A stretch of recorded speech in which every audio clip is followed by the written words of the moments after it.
بسم الله الرحمن الرحيم আলিফ লাম র। এগুলো হচ্ছে একটি সুস্পষ্ট গ্রন্থের আয়াত। নিঃসন্দেহে আমি একে আরবি কোরআন হিসেবে নাজিল করেছি যেন তোমরা তা অনুধাবন করতে পারো। হে নবী, আমি তোমাকে এ কোরআনের মাধ্যমে একটি সুন্দর কাহিনী শোনাতে যাচ্ছি যা আমি তোমার কাছে ওহী হিসেবে পাঠিয়েছি, অথচ তার আগ পর্যন্ত তুমি এ কাহিনী সম্পর্কে ছিলে সম্পূর্ণ বেখবর লোকদেরই একজন। এটা হচ্ছে সে সময়ের কথা যখন ইউসুফ তার পিতাকে বলল, হে আমার পিতা, আমি স্বপ্নে দেখেছি 11টা তারা, চাঁদ ও সূরজকে আমি এদের আমার প্রতি সাজদাবানত অবস্থায় দেখেছি। একথা শুনে তার পিতা বলল, হে আমার স্নেহের পুত্র, তুমি তোমার এই স্বপ্নের কথা কিন্তু তোমার ভাইদের কাছে বলে দিও না। তারা তোমার বিরুদ্ধে ষড়যন্ত্র আঁটতে শুরু করবে, কেননা শয়তান মানুষের খোলাখুলি দুশমন।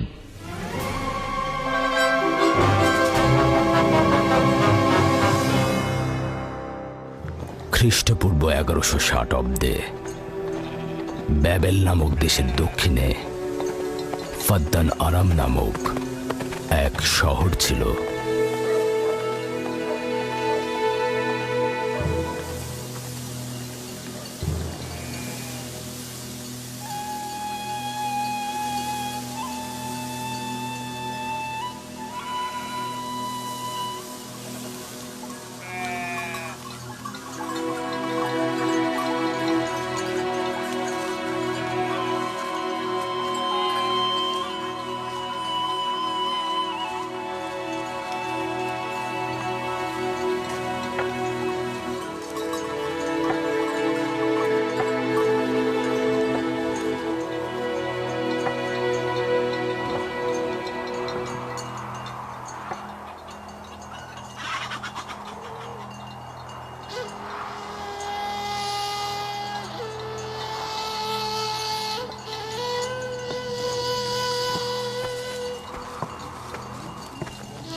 হে মহান ইস্তার, হে সকল প্রভুর মাতা, হে আমাদের দয়ালু প্রভু, আমাদের জন্মদানকারী মঙ্গলদাতা প্রভু, এই অবুঝ শিশুটিকে আরোগ্য দান করুন আর তার মা জননীকে আনন্দিত করুন। এই অবুঝ শিশুর মাতা প্রতিজ্ঞা করেছে প্রভু, তোমার দরবারে সে মূল্যবান হাদিয়া প্রদান করবে।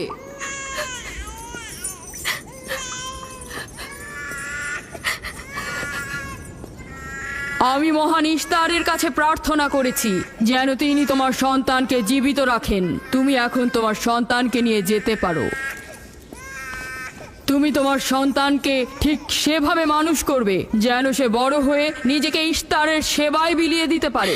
আপনিও মহান ইস্তারের কাছে আমি অনেক কৃতজ্ঞ।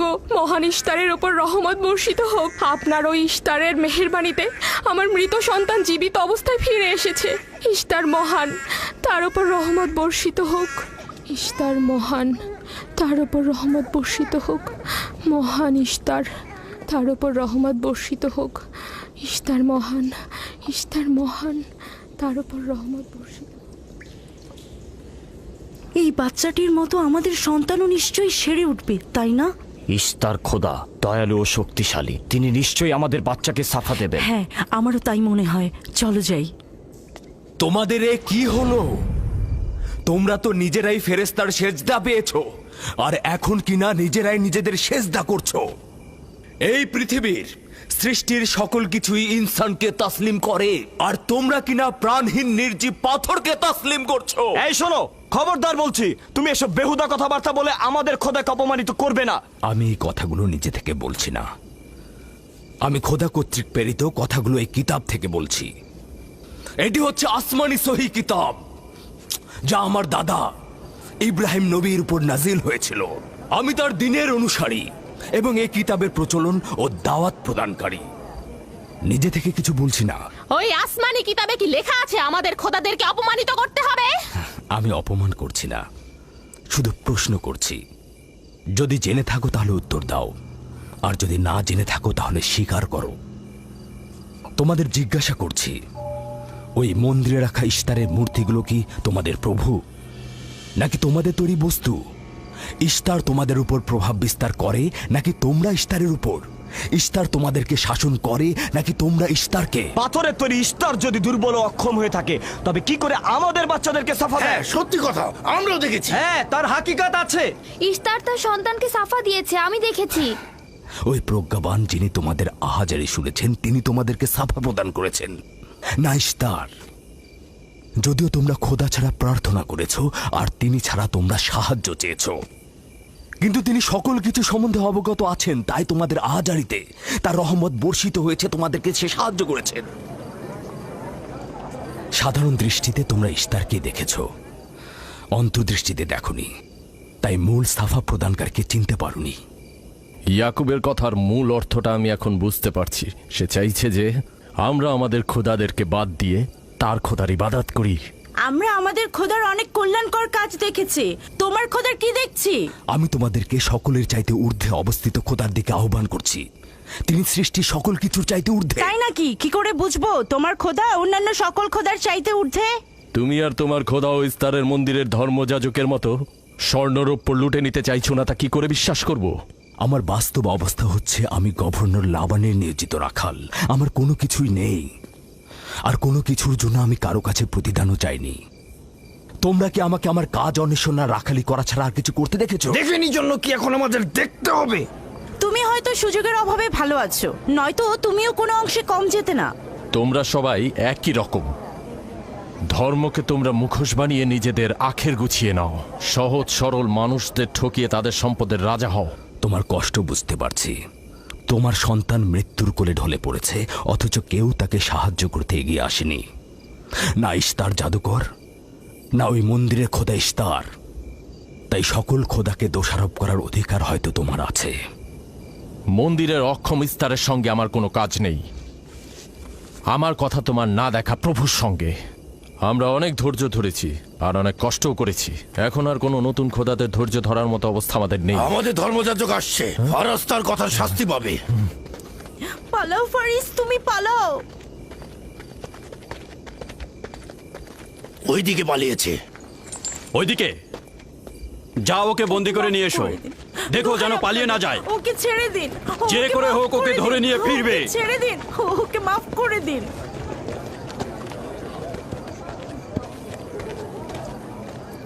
যদি শুধুমাত্র গভর্নরের জামাতা না হতে, তাহলে আমি জানি তোমাকে কিভাবে শায়েস্তা করতে হয়। মন্দিরের কোনো প্রতিনিধির সাথে আমার কোনো কাজ নেই। তোমরা সবাই চলে যাও। ইয়াকুবের কুফরি কথায় তোমরা কেউ কান দেবে না, আর কেউ বিশ্বাস করবে না। তোমরা কি কেউ দেখছো না? হ্যাঁ, এই ইয়াকুব তার কুফরি কথাবার্তার কারণে ফাদ্দানে দুর্ভিক্ষ নিয়ে আসছে। আমাদের ধর্মযাজক ঠিক কথাটাই বলেছেন। ইশতারের অভিশাপে বালা মুসিবত আসার পূর্বেই চলো চলো আমরা এখান থেকে চলে যাই।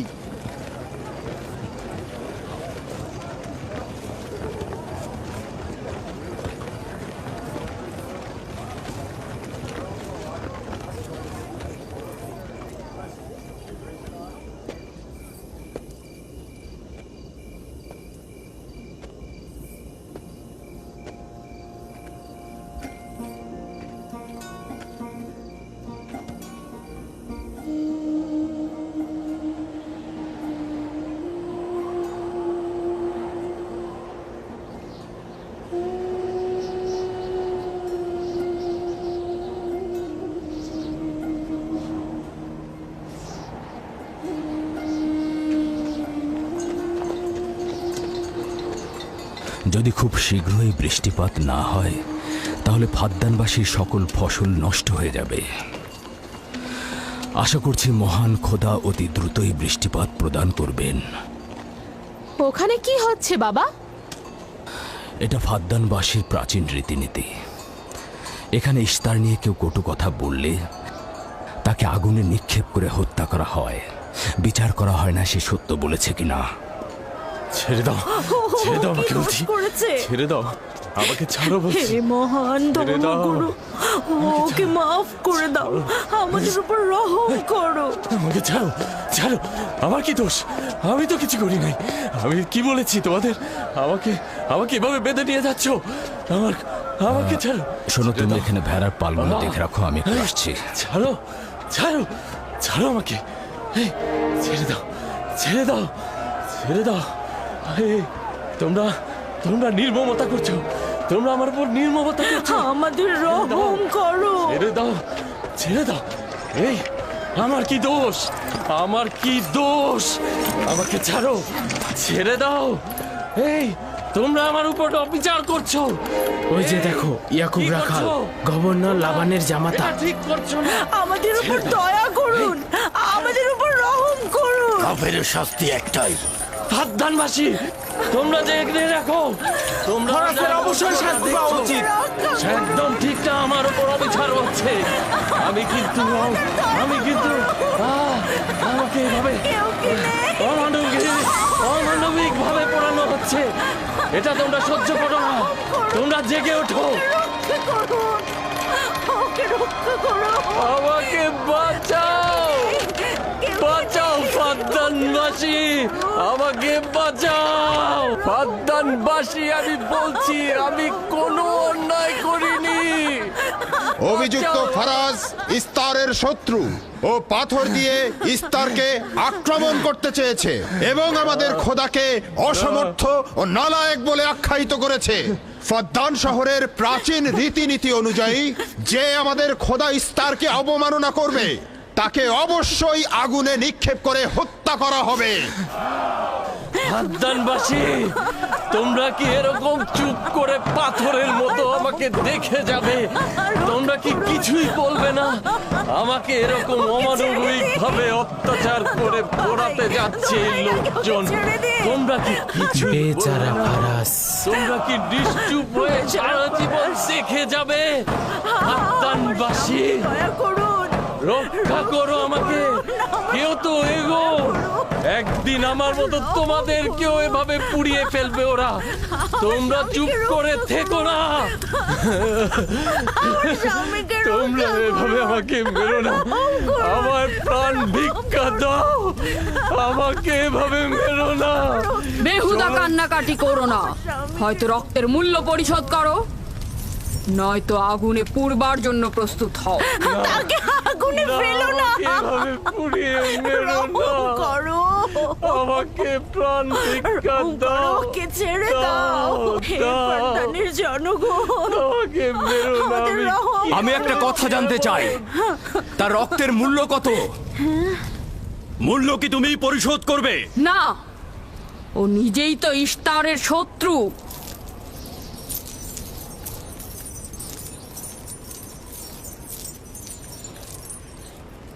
তুমি নিজেই তো ইস্তারের শত্রু, প্রথমে তোমার নিজের রক্তের মূল্য পরিশোধ করো। তাহলে আমাকে বন্দি করছো না কেন? বন্দি করো। অগ্নিপিণ্ডের মধ্যে নিক্ষিপ্ত হওয়া তো আমাদের বংশের প্রাচীন ঐতিহ্য। আমার দাদা ইব্রাহিম, উনিও তো একবার নমরুদের আদেশে অগ্নিপিণ্ডের মধ্যে নিক্ষিপ্ত হয়েছিলেন। এখন পর্যন্ত তুমি যে গ্রেপ্তার হওনি তার কারণ তুমি হচ্ছ গভর্নরের ভাগিনা। তার অর্থ দাঁড়াচ্ছে এই যে আমার মামা গভর্নর লাবান ইস্তারের খোদাকে অবমাননা করতে পারে কোনো শাস্তি ছাড়াই। ওকে গ্রেপ্তার করো আর ওর দাদার মতো ওকেও আগুনে নিক্ষেপ করো।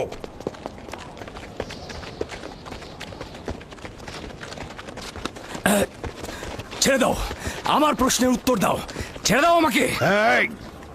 এখানে কি হচ্ছে এসব?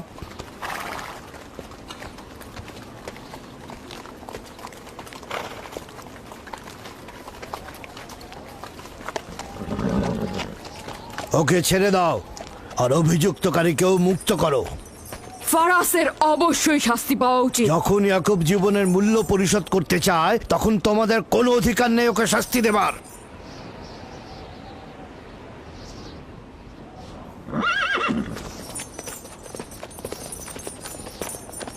তাকে মুক্ত করে দিন।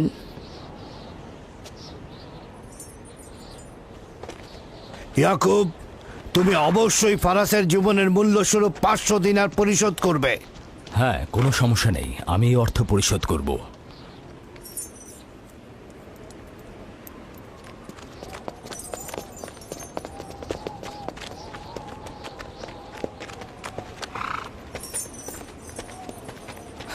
খোদা তাআলা আমার দয়ালু মামাকে হেফাজত করুক।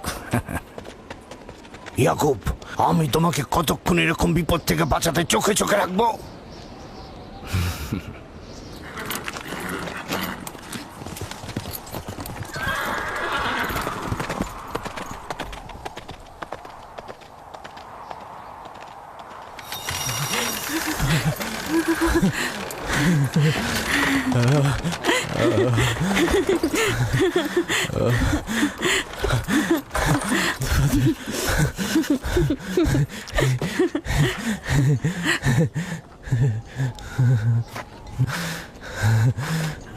আপনি মহান, আমরা কৃতজ্ঞ, আমরা অনেক কৃতজ্ঞ আপনার কাছে। আমার জীবনের মূল্য স্বরূপ যে অর্থ আপনি প্রদান করবেন তার বিনিময়ে সারা জীবন আমি আপনার কৃতদাস হয়ে থাকব। আপনি মহান, আপনি মহান। আপনি ফারাজকে মৃত্যুর হাত থেকে বাঁচিয়েছেন, আপনি আমাদের নতুন জীবন দিয়েছেন। হয়েছে হয়েছে, এবার এসো এসো।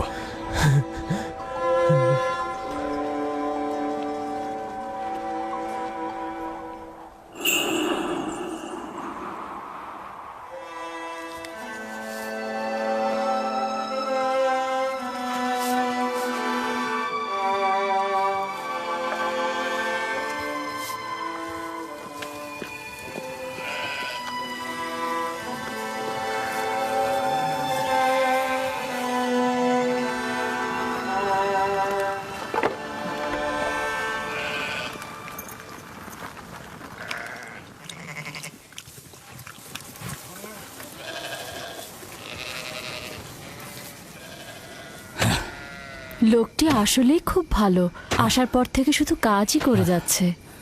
হ্যাঁ, বছরের পর বছর ইস্তার, ফাদ্দান ও ব্যাবলের লোকজনকে অন্যায়ভাবে কোরবানি দিয়ে আসছে। আজ তোমার পিতার জন্য আমি ও ফারাজ বেঁচে গেছি। আপনি ওর জীবন বাঁচিয়েছেন বলেই ও ইস্তার পূজা ছেড়ে এক খোদার ইবাদতে মশগুল হয়েছে। হ্যাঁ, তা হয়েছে রাহেলা। আসলে যখন সে মৃত্যুর হাত থেকে রক্ষা পেয়েছে তখনই এক খোদায় বিশ্বাস এনেছে। আমাদের মুসাফির কখন পৌঁছবে? খুব শীঘ্রই হে খোদার নবী, বেশি দিন বাকি নেই। বছরের পর বছর তোমার সন্তানের প্রতীক্ষায় রয়েছি। যদি খোদা চায় তো খুব শীঘ্রই এই প্রতীক্ষার অবসান ঘটবে।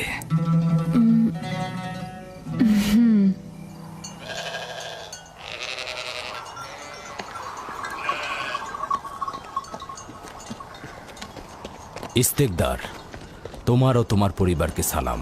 তোমার উপরও দরুদ বর্ষিত হোক ইয়াকুব রাখাল। হ্যাঁ, কৃতজ্ঞতা জ্ঞাপন করছি। মন্দিরে ইস্তারের জন্য খোরমা হাদিয়ে নিয়ে যাচ্ছ?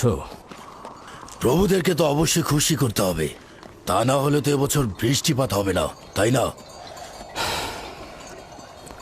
আমার কিন্তু মনে হয় মন্দিরের ইস্তারে চাইতে তোমাদের বেশি দরকার ওই খোরমা। তোমার কাজ হচ্ছে আমাদের খোদাকে অপমানিত করে আমাদেরকে রাগান্বিত করা, তাই তো? তোমরা কি নিশ্চিত যে ইস্তারের মন্দিরের ওই পাথরের মূর্তিগুলো সত্যিকার অর্থে বৃষ্টি বর্ষিত করতে পারবে? তোমার এসব কুফুরি কথাবার্তার কারণেই আমাদের মন্দিরের খোদা নাখোশ হয়েছে, আর এই কারণেই ফাদ্দানের আকাশে আজ মেঘ নেই। এই ইয়াকুব, ইস্তারের অবমাননা থেকে তুমি নিজেকে রক্ষা করো। চলে এসো, চলে এসো।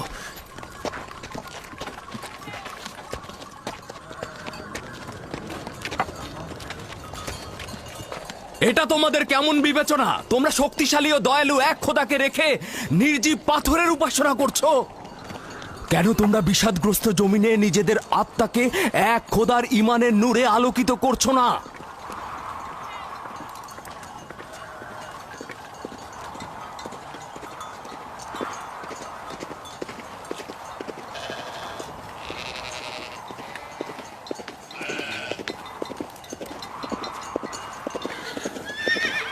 হে মহান ইস্তার ইলাহি, তোমার ফলপ্রসূ এই মন্দিরখানা তোমার শত্রুদের রক্ত দ্বারা পবিত্র করব।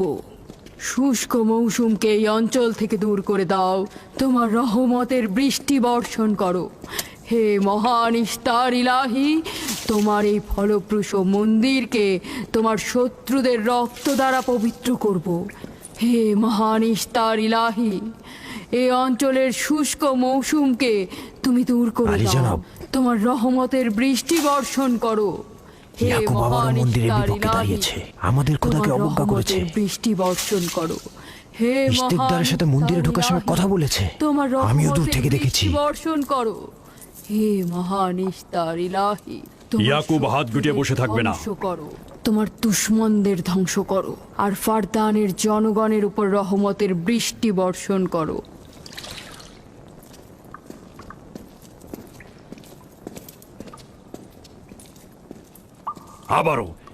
আবারও শুরু করেছে। আশা করছি ওর উপর এবার খোদার লানত বর্ষিত হবে। এখন আমাদের কি করা উচিত? লাবানকে এখানে ডাকো, তার সাথেই সমাধান করব। যত তাড়াতাড়ি সম্ভব লাবানকে আমন্ত্রণ করো।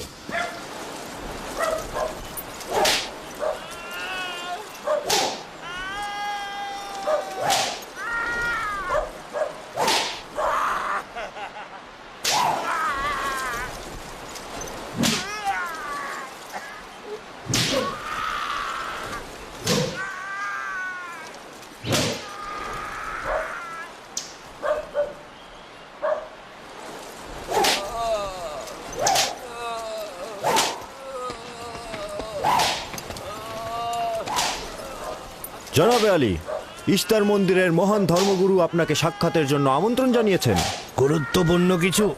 হ্যাঁ জনাবে আলী। হ্যাঁ, এবার বন্ধ করো।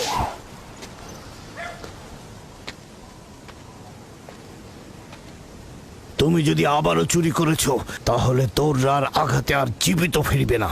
আমি কথা দিচ্ছি এমন ভুল আর কখনো হবে না। ছেড়ে দাও একে। এসো।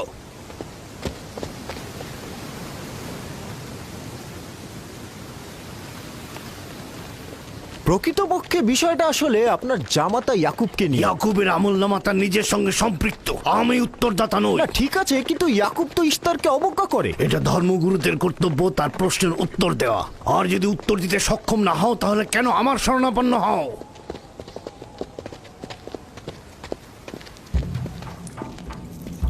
খোদার চাইতেও বড় খোদা মহান ইস্তার রাগান্বিত হয়েছেন। আমি দুর্ভিক্ষ দেখতে পাচ্ছি, যা ফারদানের জনগণের জন্য শুষ্ক মৌসুম আর মৃত্যুর কারণ হতে যাচ্ছে। জনাবে আলী, আমি তার আপনি একটু মধ্যে অপেক্ষা করুন, আমি শোকার্ত ধর্মগুরুকে অবস্থা খবর দেখতে দিচ্ছি। মহান ইস্তারকে সে রাগান্বিত করেছে। এই অপমান ইস্তার সহ্য করতে পারছেন না। কেউ একজন ইস্তারকে খেপিয়ে তুলেছে। যে মহান খোদাকে অপমান করেছে, সে দ্রুতই শাস্তি পাবে। মহান ইস্তার তার বলি যাচ্ছেন।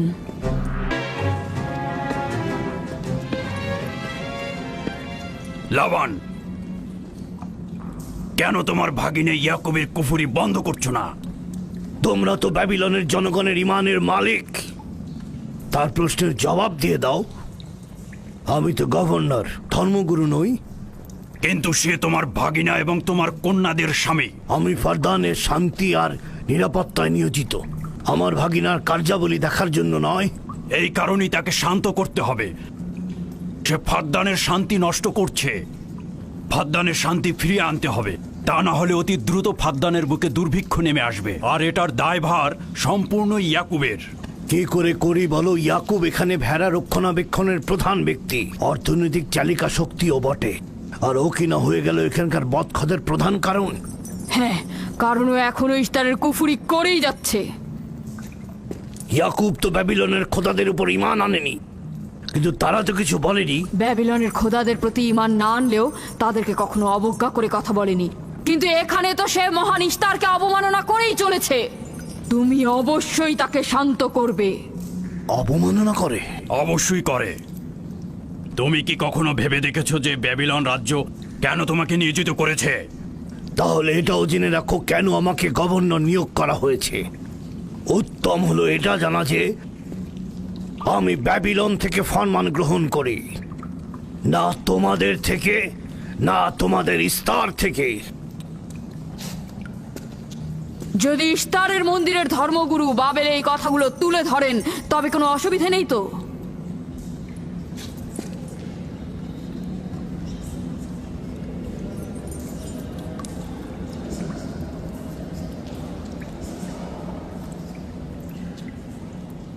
ঠিক আছে, আমি ইয়াকুবের সঙ্গে কথা বলছি। ইয়াকুবকে বলে দেবেন, আর কখনো যদি আমার পরিবারের সাথে ইস্তার নিয়ে কোনো কটু কথা বলে তাহলে তাকে আগুনে নিক্ষেপ করা হবে।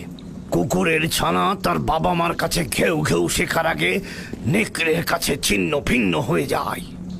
তোমার নিজের জবানের হেফাজত করো। এবারের মতো ক্ষমা করে দিচ্ছি, পরের বার কিন্তু করব না।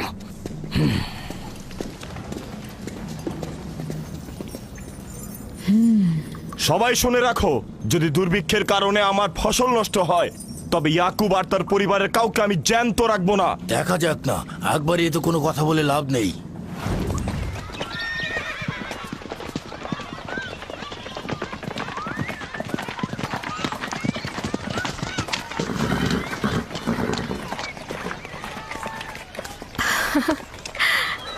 আব্বাজান এসেছেন।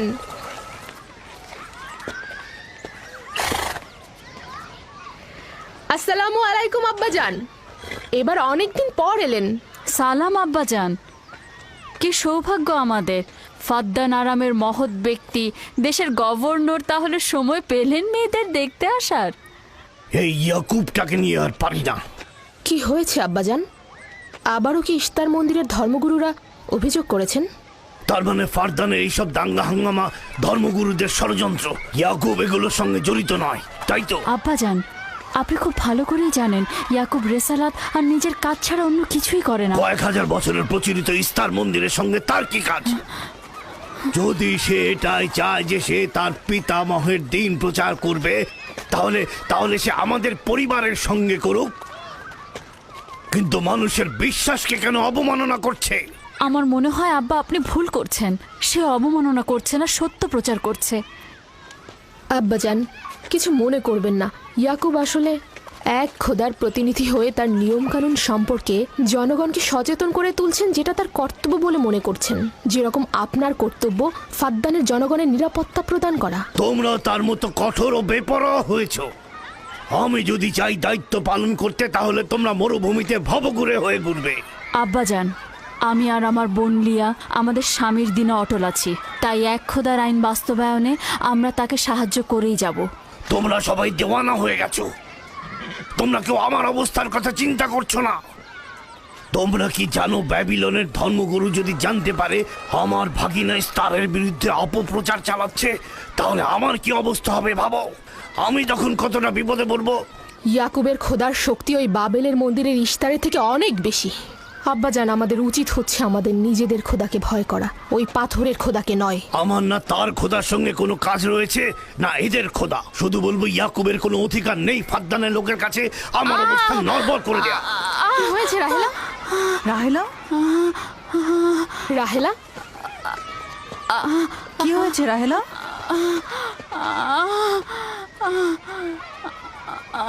রাহেলা, রাহেলা, কি হলো তোমার? এমন করছো কেন? আলহামদুলিল্লাহ, মনে হয় সময় হয়ে গেছে। যাও, ধাত্রীকে খবর পাঠাও। আচ্ছা আচ্ছা, যাও। চলো আমরা সবাই মিলে ওকে ঘরে নিয়ে যাই। হ্যাঁ চলো, চলো, চলো ঘরে নিয়ে যাই ওকে। আস্তে আস্তে। পলাশ, বলুন জনাব। যাও, তুমি মরুভূমিতে যাও, ইয়াকুবকে বলো এখনই যেন চলে আসে। খুবই দ্রুত যাও। জি আচ্ছা। আমার ঘোড়াটা নিয়ে যাও।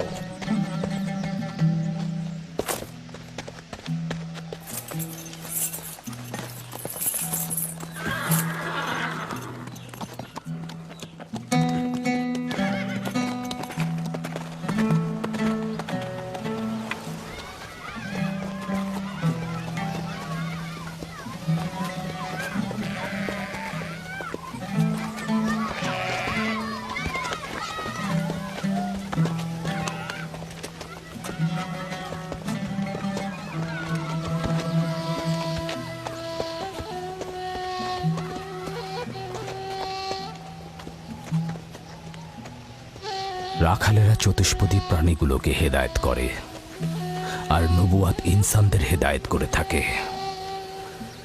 সম্ভবত এ কারণেই অধিকাংশ নবী রাখাল ছিলেন।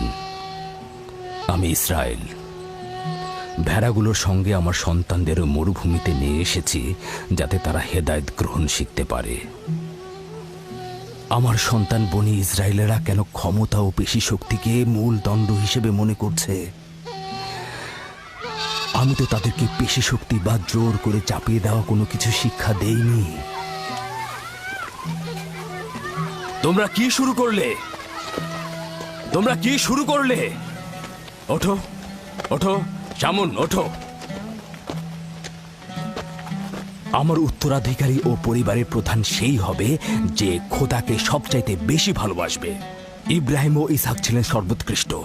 তার মানে এই নয় যে তারা অধিক শক্তিশালী ছিলেন। শক্তি দিয়ে সবকিছু জয় করা যায় না।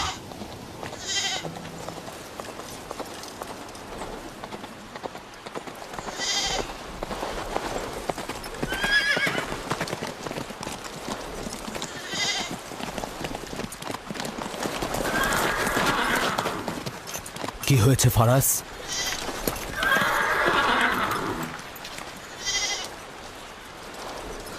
তোমরা ভেড়াগুলোকে নিয়ে আসো।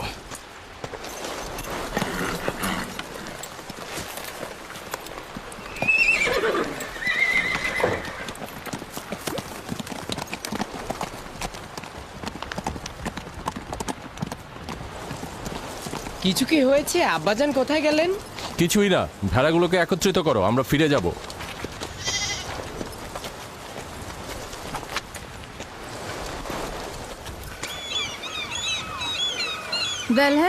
হ্যাঁ, রাহেল তো তোমার সতীন। রাহেলের সঙ্গে তোমার অনেক ভালো সম্পর্ক দেখছি। ওই সন্তান না থাকায় ভালো সম্পর্কটা ছিল। রাহেলের সাথেও ভালো সম্পর্ক ছিল, ওই ইয়াকুবের সাথেও ভালো সম্পর্কটা ছিল। আমার সন্তান নেই, তার সন্তান হচ্ছে, ভালো সম্পর্কটা থাকে কি করে? এমন ভাবে বলছো কেন? রাহেল আর ইয়াকুব তো ইনসান হিসেবে খুবই ভালো। হ্যাঁ, কিন্তু ইয়াকুব তো রাহেলকে অনেক বেশি ভালোবাসে। আর যেহেতু এখন তার সন্তান হচ্ছে, তার স্থান তো সব স্ত্রীর থেকে উপরেই হবে, তাই না? ইয়াকুবের কয়টা স্ত্রী? 4 জন, আমি, লিয়া, জুলফা ও রাহেলা। এই বাদ দাও তো এসব, তাড়াতাড়ি চলো, তাড়াতাড়ি চলো, না হলে শব্দ শেষে আবার আমার ঘাড়েই পড়বে। আরে আমি তো জানি ইয়াকুব বড় ন্যায়পরায়ণ আর মেহেরবান। সকল হিংসা ভুলে একটু ভালোবাসাটাকে বাড়াও, দেখবে সেও তোমাকে খুব ভালোবাসবে। আর ও তো খুব ভালো মানুষ। জনাবে আলী লাবান, আপনার ওপর শান্তি বর্ষিত হোক। ভালো পুরস্কার পেতে যাচ্ছ, কিন্তু রাহেল আর তার সন্তানকে সুস্থ চায়। চিন্তা করবেন না, আমি অনেক অভিজ্ঞ ধাত্রী।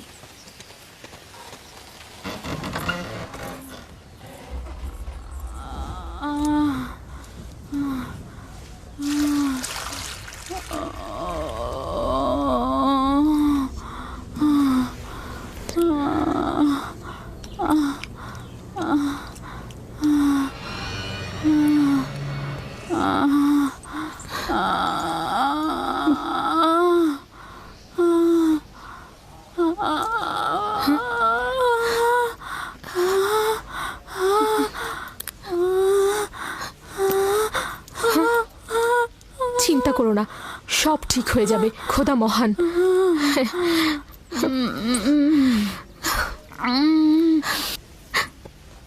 রাহেল, রাহেল, রাহেল, এই যে রাহেল, কি হলো?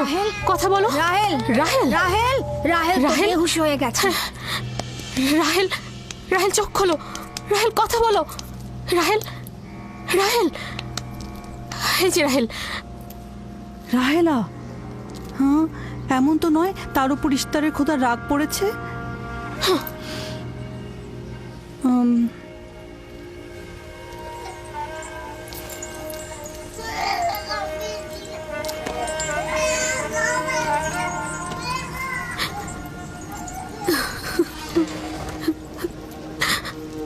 ওকে রাখো।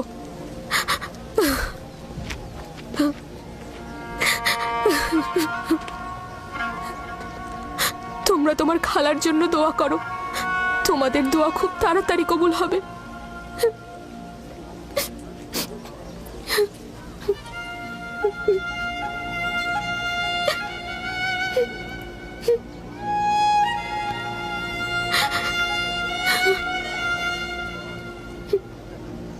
তোমরা কাজ করছো না কেন?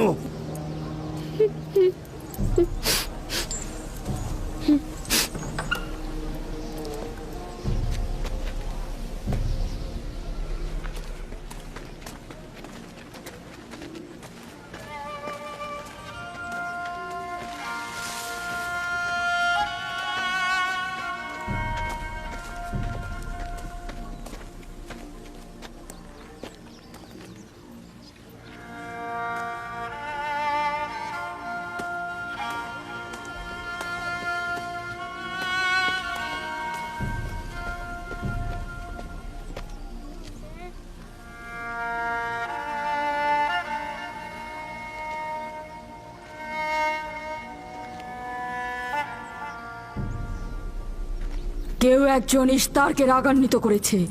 আগুন ও রক্ত দেখতে পাচ্ছি, অলক্ষণে মৃত্যুর ছায়া সর্বত্র দেখতে পাচ্ছি। আগুন প্রথমে কাফেরের পোশাকের নিম্নাংশ গ্রাস করবে। যারা ইস্তারকে অবমাননা করেছে অতি দ্রুতই তাদের ধ্বংস আসন্ন। হ্যাঁ, ইস্তার তাকে ক্ষমা করবে না, অতি দ্রুতই সে তার শাস্তি পাবে। আমার মনে হয় ওরা ইস্তারের অভিশাপের ফল ভোগ করছে। ইয়াকুব তো সব সময় ইস্তারকে অবজ্ঞা করে কথা বলে। হ্যাঁ, ইস্তার বলেছিল কুফরিকারী কাফের তার রোশানল থেকে রক্ষা পাবে না। ইয়াকুব তো ইস্তার আর তার খোদাকে নিয়ে কত বেহুদা কথা বলেছে, মনে হচ্ছে তারই ফল ভোগ করছে।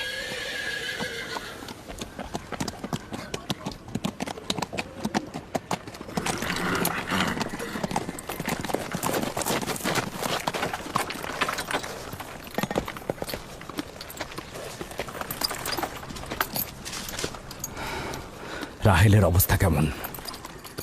আমি কিছু বলতে পারছি না।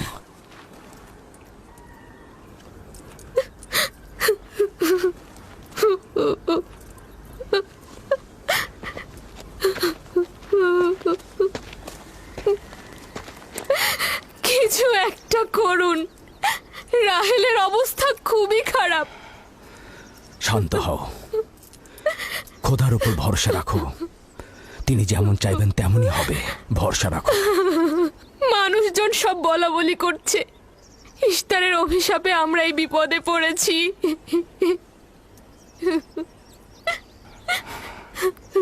খুব ভালো।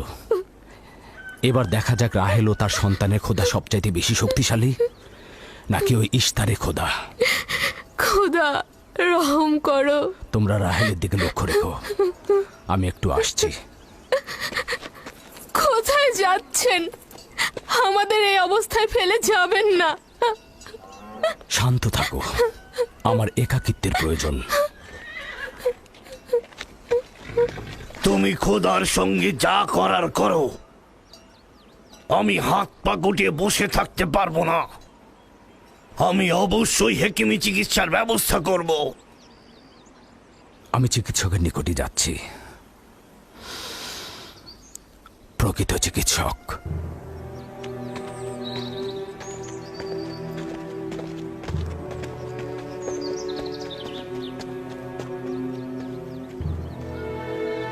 সে যেমন ফাদ্দানের লোকেদের বিপদের কারণ হয়েছে, তদ্রুপ আমার কন্যাদেরও বিপদের কারণ হয়েছে।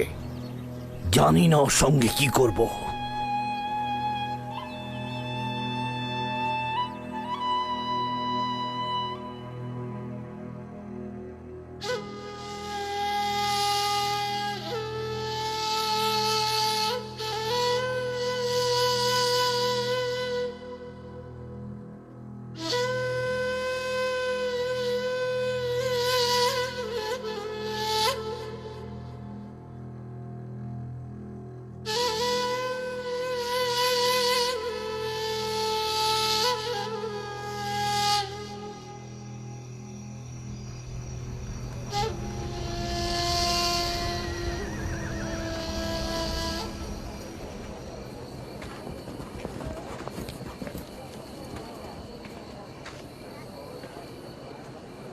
কেন যে ইস্তার মাতাকে ডেকে আনছে না, সে তো সবচেয়ে বড় ধাত্রী।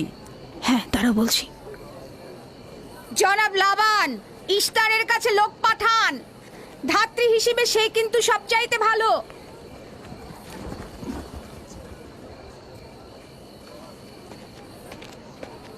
যাও গিয়ে খোঁজ নাও ইস্তার আছে কিনা।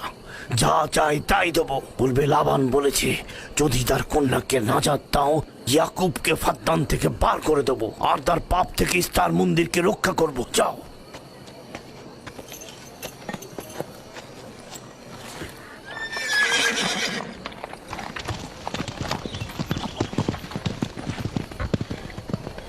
ইয়াকুব ইস্তারের খোদাকে অপমান করেছে। ইস্তারকে অবমাননা করার শাস্তি এইরকমই হয়। তোমাদের চেঁচামেচি বন্ধ করো।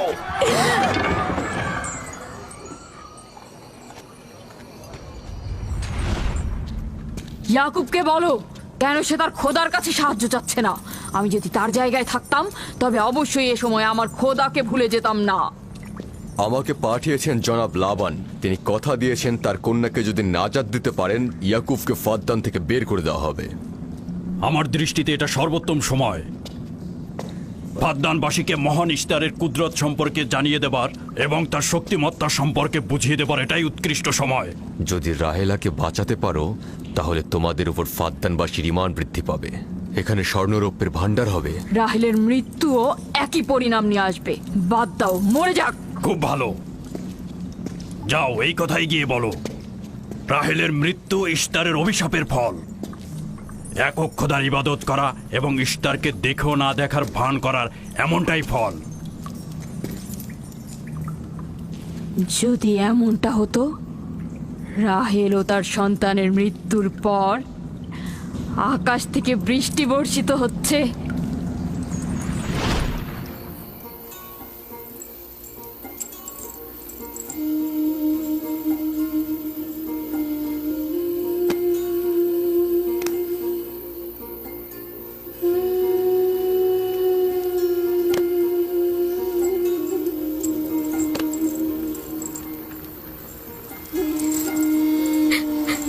রাহেল, রাহেলা, রাহেলা, তুমি শুনতে পাচ্ছ?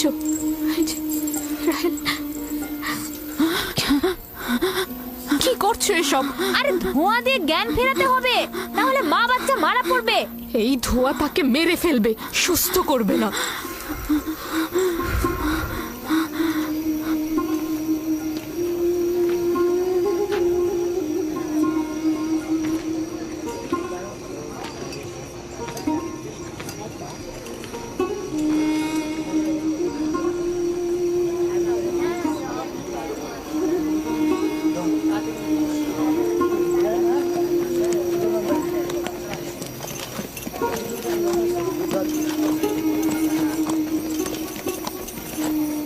ইস্তার মাতা আসছেন। দেখা যাক এবার কার খোদা বিজয়ী হয়, ইয়াকুবের খোদা নাকি মন্দিরের খোদা। আরে পরিষ্কার বোঝা যাচ্ছে বিজয়ী হবে ইস্তার।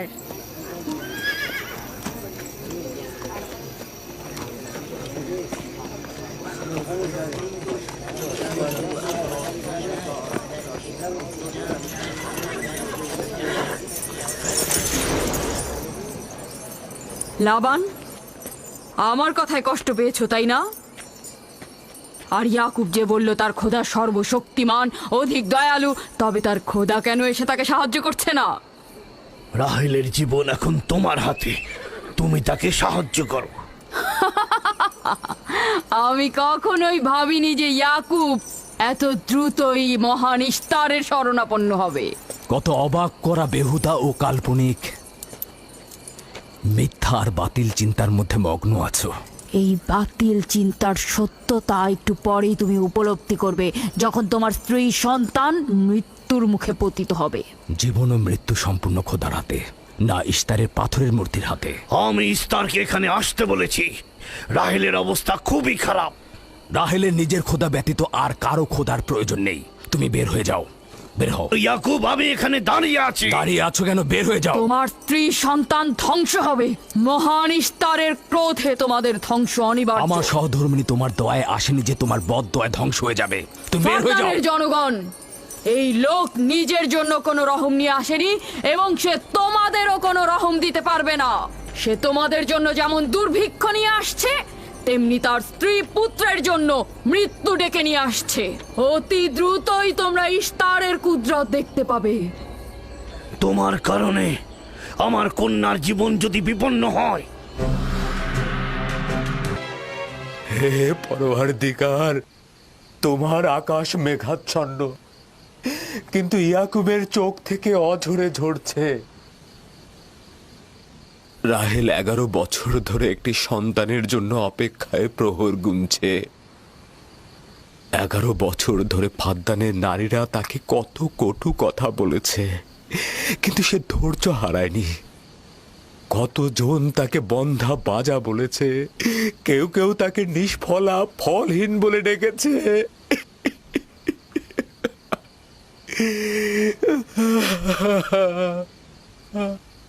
হে মহান ধর্মগুরু, আমাকে ক্ষমা করুন।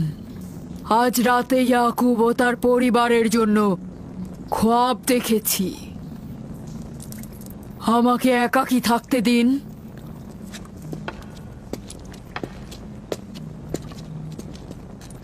হে মহান খোদা, ইয়াকুব আর তার পরিবারের উপর আপনার অভিশাপ বর্ষিত করুন। তার অবশ্যই শাস্তি পাওয়া উচিত। রাহেল ও তার পুত্র আজকে রাতেই ধ্বংস হবে। হে মহান ইস্তার, ইয়াকুব ও তার পরিবারের উপর আপনার ক্রোধের আগুন নাজিল করুন, নাজিল করুন। আজকেই ইয়াকুব ও তার পরিবারকে নির্বংশ করে দিন হে মহান ইস্তার। আমার এই সকল চিন্তা শুধু রাহেল আর তার পুত্রের জন্য নয়, আমার চিন্তা হচ্ছে এদের মৃত্যুর কারণে বহু ঈশ্বরবাদীরা খুশি হয়ে যাবে, নির্জীব পাথরে আরাধনা বেড়ে যাবে, এর বিরুদ্ধে আমার এতদিনের আন্দোলন সংগ্রাম ব্যর্থ হয়ে যাবে। কিছু একটা করুন, আমার স্ত্রী সন্তানকে নাজাত দিন। আর এটা দেখে যেন ফাদ্দানের অধিবাসীরা জেগে ওঠে। তাদের নাজাত দিলে ফাদ্দানের অধিবাসীরা জেগে উঠবে আর বহু ঈশ্বরবাদীদের বিরুদ্ধে এক ঈশ্বরবাদীর বিজয় হবে। হে মহান খোদা, আপনি মালিক, আপনি আমাকে সাহায্য করুন, সাহায্য করুন।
এই গভীর রাতে নূর কোথা থেকে এলো?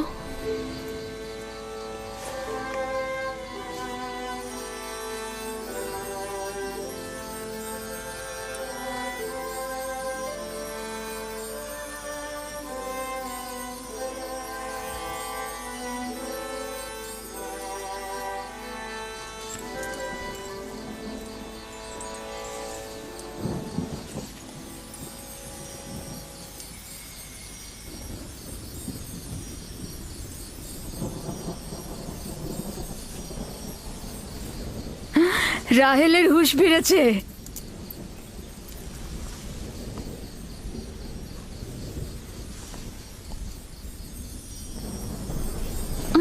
ওর ব্যথা আবার বেড়েছে। রাহেল, রাহেল, রাহেল।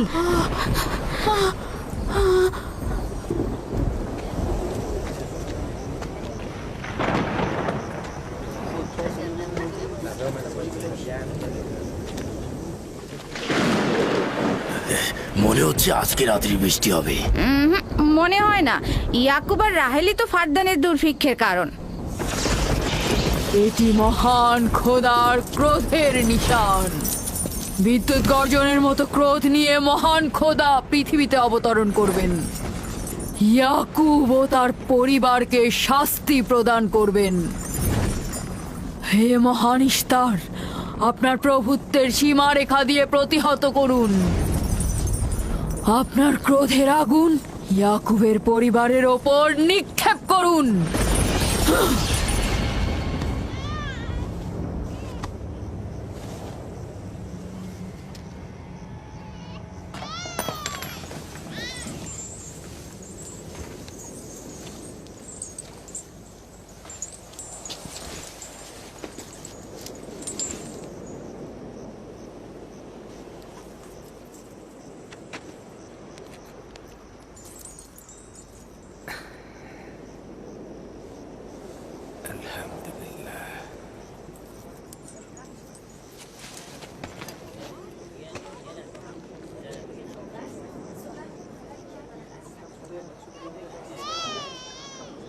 তার মানে রাহেলের সন্তান সুস্থভাবেই পৃথিবীতে জন্মালো। তাহলে ইস্তারের জাদু, ইস্তারের কথা কি মিথ্যে হলো?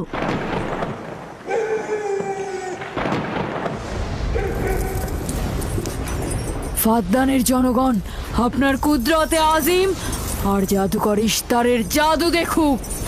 হে মহান ইশতার, আমাদের আনন্দিত করো, যাতে ফাদ্দানের জনগণ ইয়াকুবের খোদার দুর্বলতা দেখতে পায়। হে মহান ইশতার, আপনার ক্রোধের আগুন জ্বালিয়ে দিন।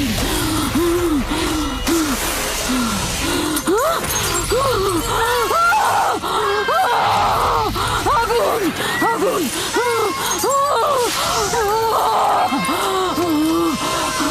আগুন, বাঁচাও, বাঁচাও, বাঁচাও, বাঁচাও, আগুন, আগুন, বাঁচাও, আগুন, ইশতার, বাঁচাও, বাঁচাও, বাঁচাও, আগুন, আগুন,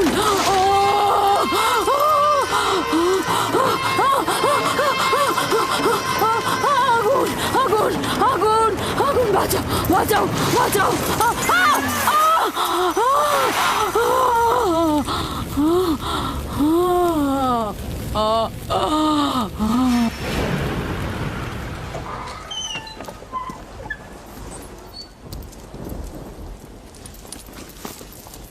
হে খোদার নবী, আপনার উপর দরুদ বর্ষিত হোক। শুক্রিয়া। খোদা তাআলার রহমত সবার উপরে বর্ষিত হোক। মোবারক নতুন মানুষের আগমন। মোবারক হোক।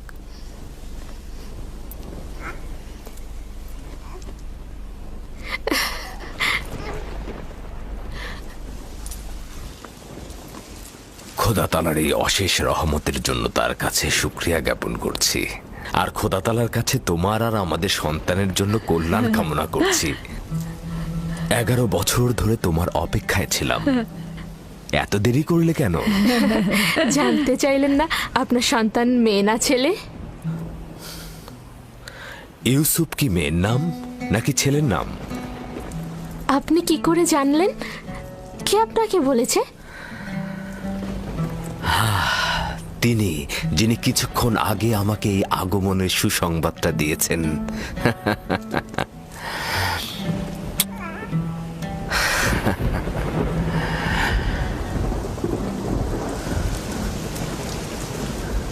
এই বৃষ্টিও তোমার কদমের বরকতেই হচ্ছে।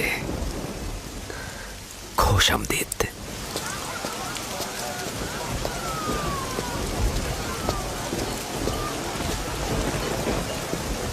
রাহেল ও তার সন্তান সুস্থই আছে। তাতে আমাদের কি? দেখো বৃষ্টি এসেছে, এটা ফাদ্দানের দুর্ভিক্ষকে তাড়িয়ে দেবে। হ্যাঁ, এটা লক্ষ্য করছো না কেন? বৃষ্টি, ইয়াকুবের সন্তান রাহেল, সবই একই যোগসূত্রে বাঁধা।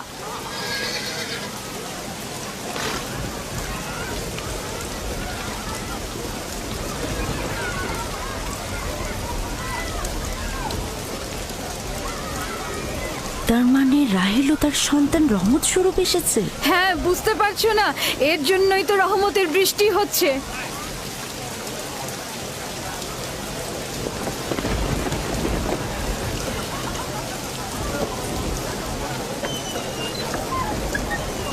প্রিয় জনগণ, কেন তোমরা দাঁড়িয়ে আছো? ভেড়া এবং উট কোরবানি করো, ফাদ্দানকে সজ্জিত করো, আর ইয়াকুবের খোদার প্রতি অবশ্যই ধন্যবাদ জ্ঞাপন করব, কেননা আজ আমার কন্যার জীবন রক্ষা করেছে এবং আজ ফাদ্দানের দুর্ভিক্ষ শেষ হওয়ার শেষ দিন।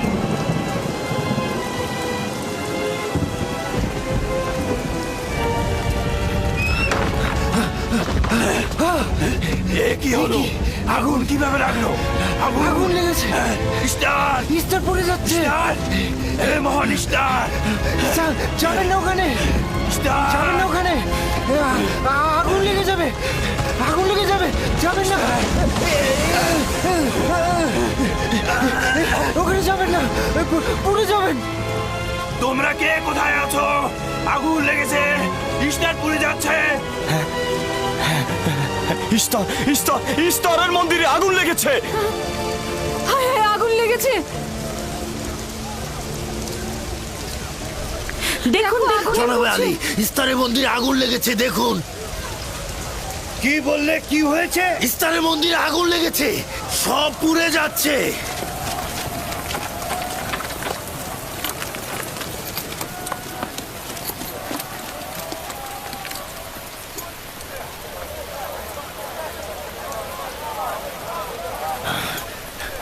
এটা কিভাবে ঘটলো? এই, আমার সঙ্গে এসো।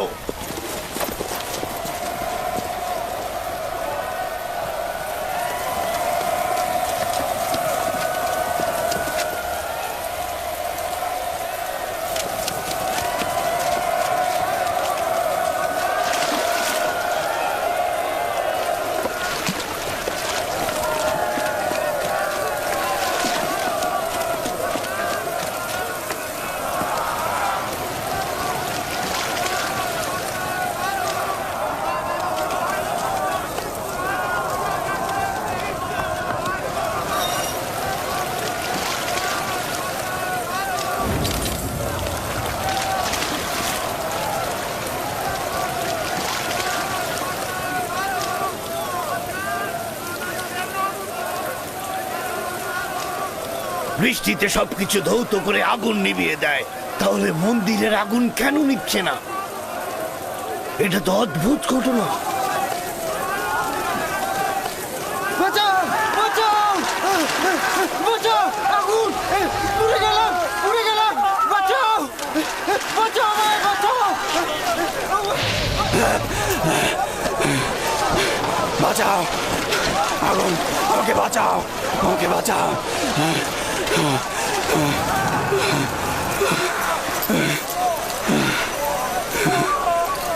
ধর্মগুরু, ইস্তারের জাদুর কি হলো? সে আগুনের ভিতর জ্বলছিল, আমি তাকে বাঁচাতে পারলাম না। জাদুকর আগুনে পড়েছে? জাদুকর ইস্তার আগুনে পুড়ে গেছে। আমরা তো ভাবতেই পারছি না যে তিনি আগুনে পুড়ে মারা যাবে। তার জন্য কিছুই করা গেল না। তার মানে আগুন ধর্মগুরুর খোদাকেও পোড়াতে আরে পারে? ভাই, এটা তো সহজ ব্যাপার, ও তো খোদা নয়, পূর্বেই তো। এই ছিল শক্তিশালী ইস্তার, যার ধর্মগুরুরা আগুনে পড়লো অথচ সে কিছুই করতে পারলো না। দেখো, ইস্তার তো বলেছিল রাহেল ও তার সন্তান ধ্বংস হবে। এখন কি দেখা গেল? তারা তো নিজেরাই ধ্বংস হলো।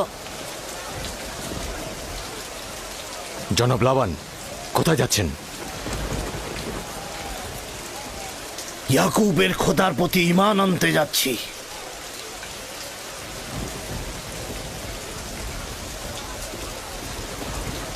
এখন কি হলো ধর্মগুরু? আপনি তো বলেছিলেন ইয়াকুব ফাদ্দানের জন্য অভিশাপ, সে ফাদ্দানের অধিবাসীদের ধ্বংসের কারণ হবে। এখন কি হলো? কিন্তু ইয়াকুবের সন্তান তো আমাদের জন্য বরকত স্বরূপ নাজিল হয়েছে। চলো চলো, সবাই চলো। তোমরা সবাই কোথায় যাচ্ছ? মন্দির আগুনে পুড়ছে আর তোমরা সবাই চলে যাচ্ছ। ফিরে এসো, তোমরা ফিরে এসো। তোমরা যেও না, ফিরে এসো, ইস্তারের খোদা রাগান্বিত হবে। তোমরা ফিরে এসো, ইস্তারে খোদা নাজাত দেবে। এ আগুন থাকবে না, নিভে যাবে। ফিরে এসো, ধর্মগুরু আগুনে পুড়ছে, তোমরা তাকে ফেলে যেও না। তোমরা ফিরে এসো, ইস্তারে খোদা রাগান্বিত হবেন। তোমরা ফিরে এসো, আগুন নেভাও। আমি তোমাদের অনুরোধ করছি, তোমরা ফিরে এসো, ফিরে এসো।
মনে হচ্ছে ইলাহি পাকের রহমতে বৃষ্টি এ অঞ্চলের মানুষের দেহ ও আত্মাকে পবিত্র করেছে।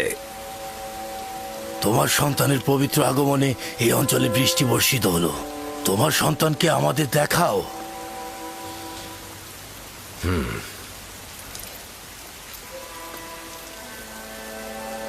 আমি অনিবার্যভাবে তোমার নবুয়াত স্বীকার করছি, কেননা পরিষ্কারভাবেই দেখছি যে তোমার সন্তানের আগমনে ইস্তারের মন্দির ধ্বংস হয়ে গেছে, আমাদের দুর্ভিক্ষও চলে গেছে।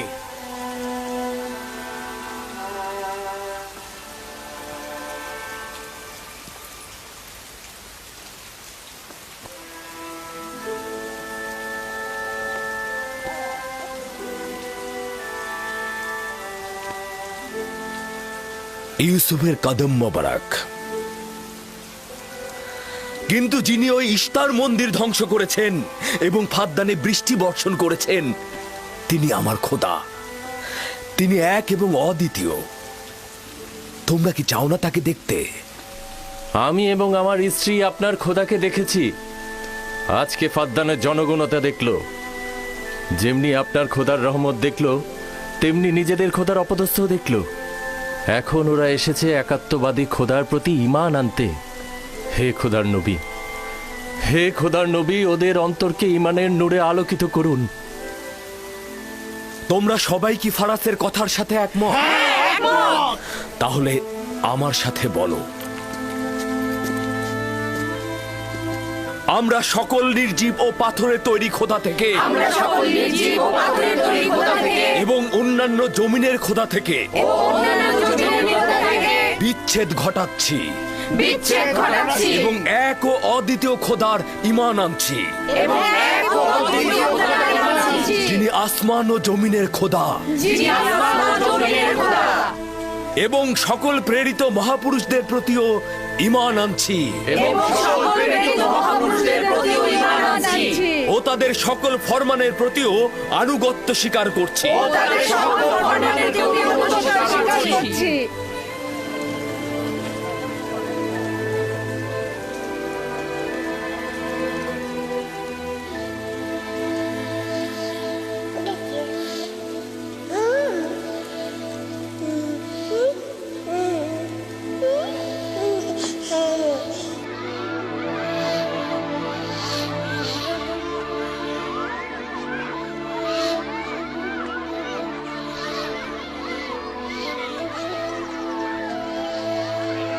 ইস্তার জিগুরাতের ওপর খোদার গজব নাজিল হওয়ার 5 বছর অতিক্রান্ত হল এবং এই 5 বছরে একাত্মবাদী খোদার নিয়ামক ফাদ্দানে বিস্তৃতি লাভ করল।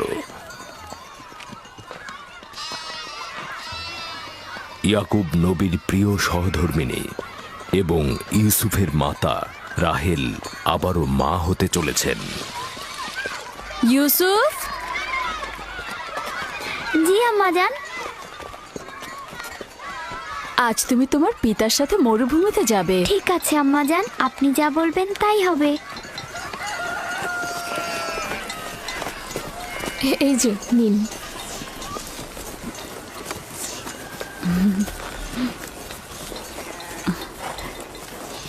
অনেকদিন পর আমরা একসাথে বের হলাম।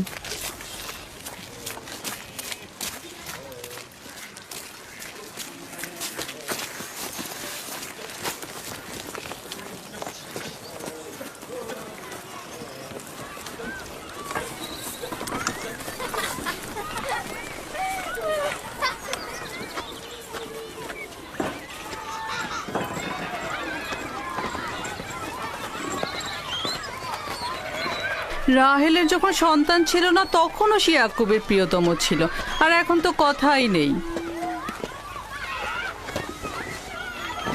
আমি আর জুলফা তো ইয়াকুব নবীর বিনোদন সঙ্গী হওয়ার যোগ্যতাই রাখি না।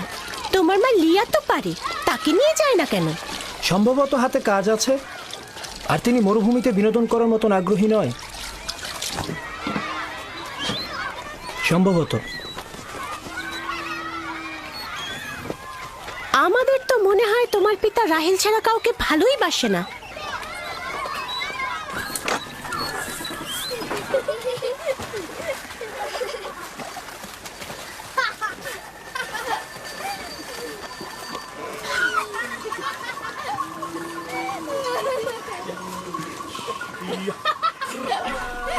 হুশ হুশ হুরর, হুশ হুশ যা যা হুর যা হুশ হুশ যা হুশ হুশ হুশ হুশ যা হুশ যা। 15 বছর পূর্বে তোমার সাথে আমার প্রথম পরিচয় এই কূপের পাশেই হয়েছিল। আমি ওই দিনই জেনেছিলাম আপনি আমার ফুফাতো ভাই। আমি ওই দিন বুঝেছিলাম তুমি আমার মামাতো বোন। সেই দিন থেকে এই ভালো লাগা শুরু। পিতা ইসাহাক ও মাতা রোৎকা মনে হয় আমাকে তোমার কাছে হেদায়েতের জন্যই পাঠিয়েছিল। চলো চলো, বাচ্চারা সবাই এগিয়ে গেছে। হ্যাঁ হ্যাঁ, চলুন।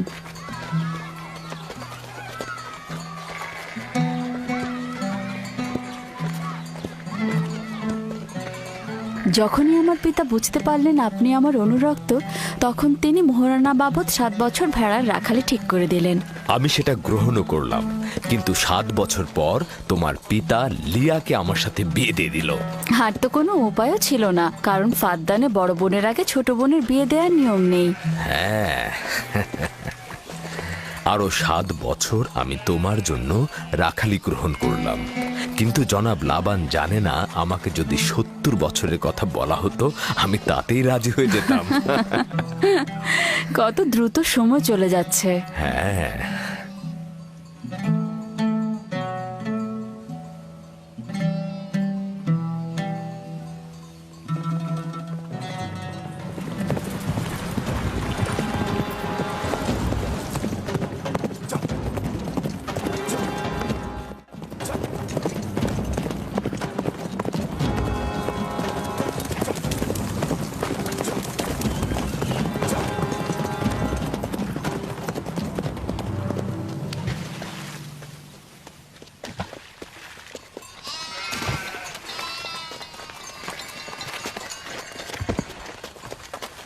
কেন জানি না আমার জন্মস্থান ক্যানানের কথা খুব মনে পড়ছে।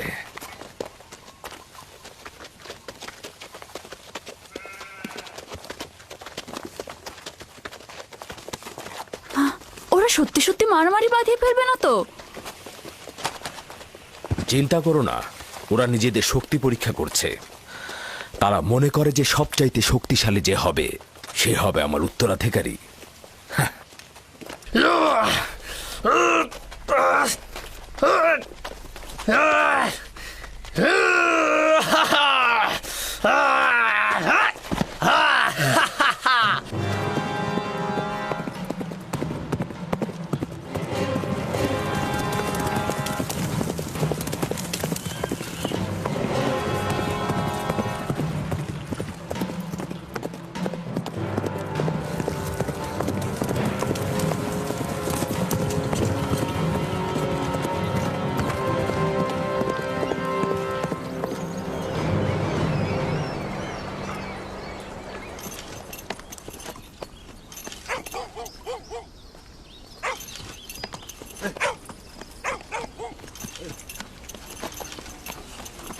সালাম, ইয়াকুব নবীকে চেনেন?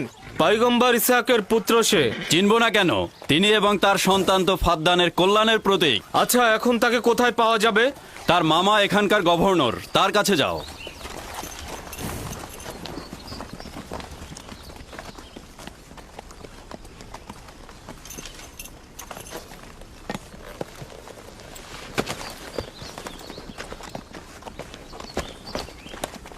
কি চাই? কানান থেকে বার্তা এনেছি, জনাব গভর্নরের সাথে কথা বলতে চাই। ঠিক আছে, আসুন।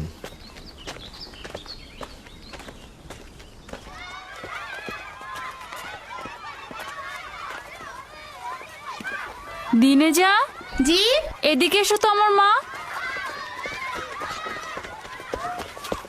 তুমি ইউসুফকে নিয়ে একটু খেলো, আমি তোমার মাকে সাহায্য করি। ঠিক আছে।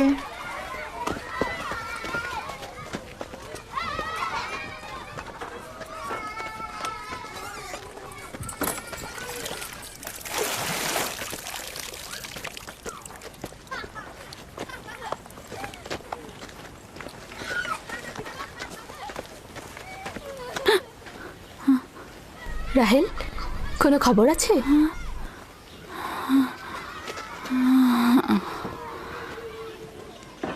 মোবারকবাদ।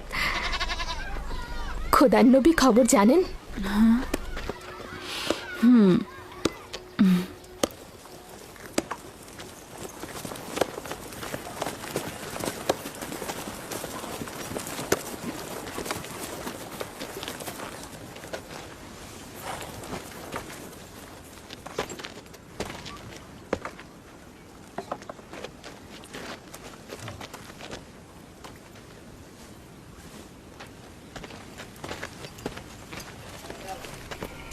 সালাম নানাজান।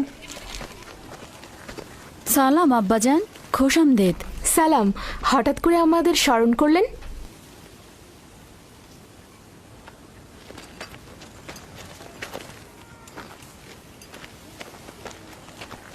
কি হয়েছে আব্বাজান? কোনো কিছু কি ঘটেছে আব্বাজান? ওই যে ওই লোকটাকে দেখছো, উনি কেনান থেকে এসেছেন। উনি কোনো ভালো খবর নিয়ে আসেননি। ইয়াকুব কোথায়?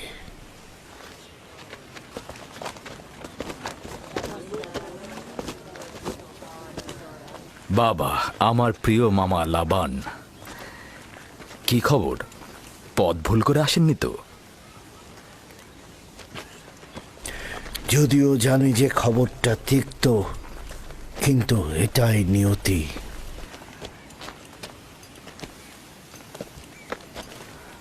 আসলে কি হয়েছে? তোমার পিতা ইসাক নবী অনন্তের পথে যাত্রা করেছেন।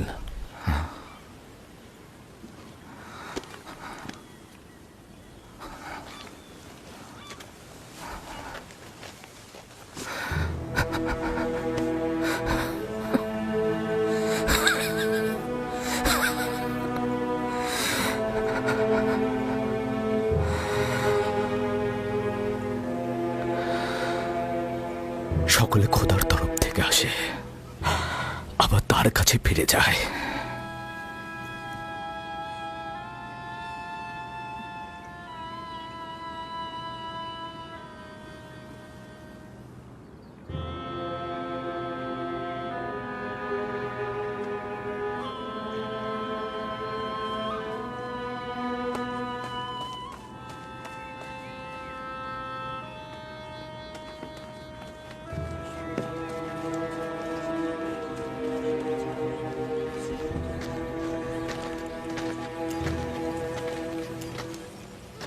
এখন কি সিদ্ধান্ত নিচ্ছ খোদার নবী?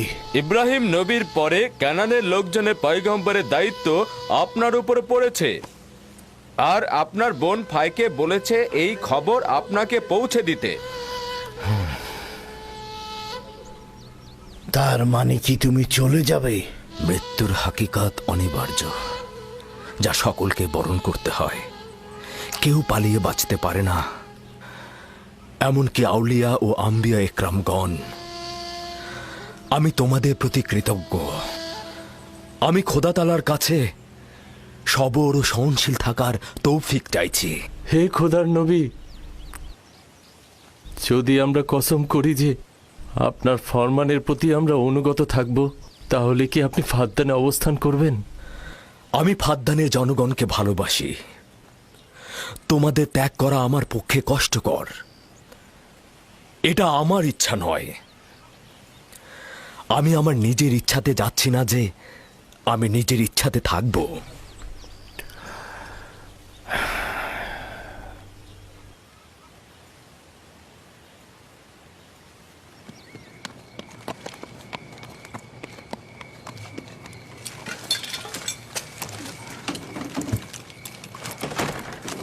খোদা তাআলার ইচ্ছায় আগামীকাল আমরা ক্যানানের উদ্দেশ্যে যাত্রা করব। আমি প্রস্তুত। আমিও প্রস্তুত। আমি আর আমার স্ত্রী জিনিসপত্র গুছিয়ে নিয়েছি। তোমরা কোথায় যাচ্ছ?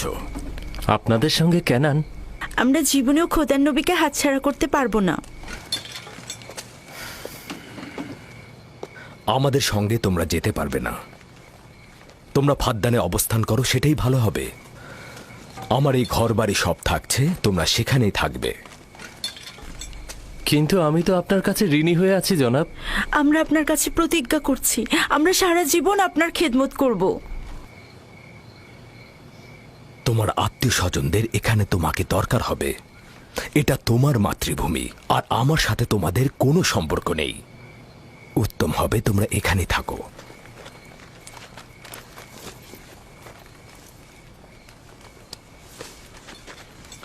খোদা তাআলাকে অসংখ্য কৃতজ্ঞতা জ্ঞাপন করছি যে আমাদেরকে হেদায়েতের নূর দিয়েছেন। আমি তোমাদের হাসি, আনন্দ, দুঃখ, বেদনার বছরের পর বছর শরিক ছিলাম। তোমরা একদা নির্জীব পাথরের পূজারী ছিলে। খোদা তাআলা একত্ববাদের নূর তোমাদের কলবে ঢেলে দিয়েছেন। তোমরা সেই সকল নির্জীব পাথরগুলোকে দূরে নিক্ষেপ করেছ আর একাত্মবাদী খোদার দিকে ধাবিত হয়েছ। ঈমানের মর্যাদা ও ইলাহির দাওয়াতের মর্ম বুঝবে। এমন যেন না হয় কুফুরি আর জাহিলিপনাকে ঈমানের জায়গায় স্থান দিয়েছ, ইয়াকুব থাকুক আর না থাকুক। তোমাদের চিন্তাধারা আর কার্যকলাপের মধ্যে সব সময় এক খোদায় বিশ্বাস অটুট রাখবে। খোদা তোমাদের সহায় হোক।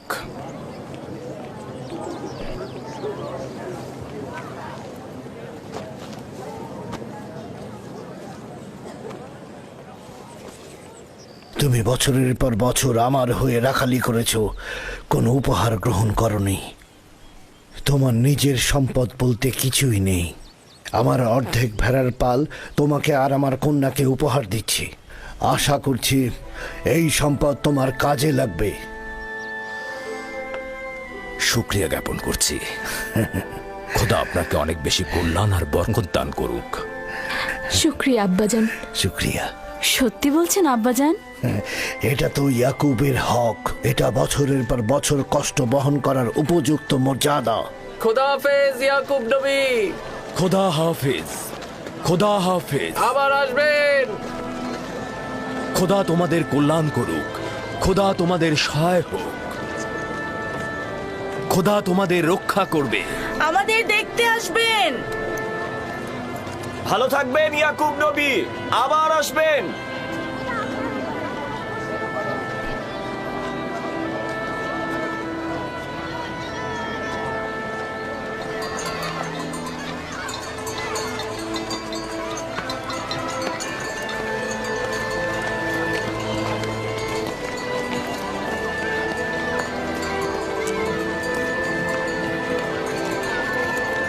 খোদা তাআলা তোমাদের রক্ষা করবে।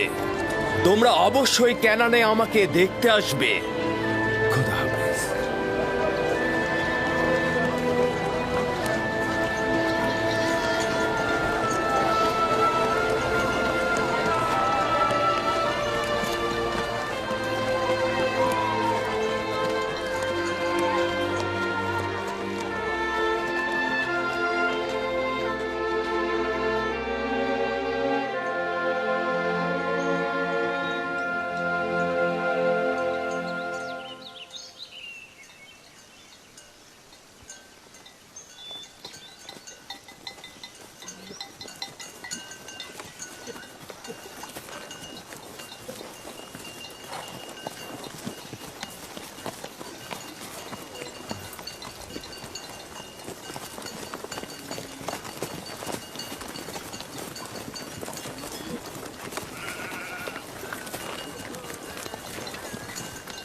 খালামণি, বেলহে আর জুলফা আমার আম্মাজানের প্রতি ঈর্ষান্বিত কেন?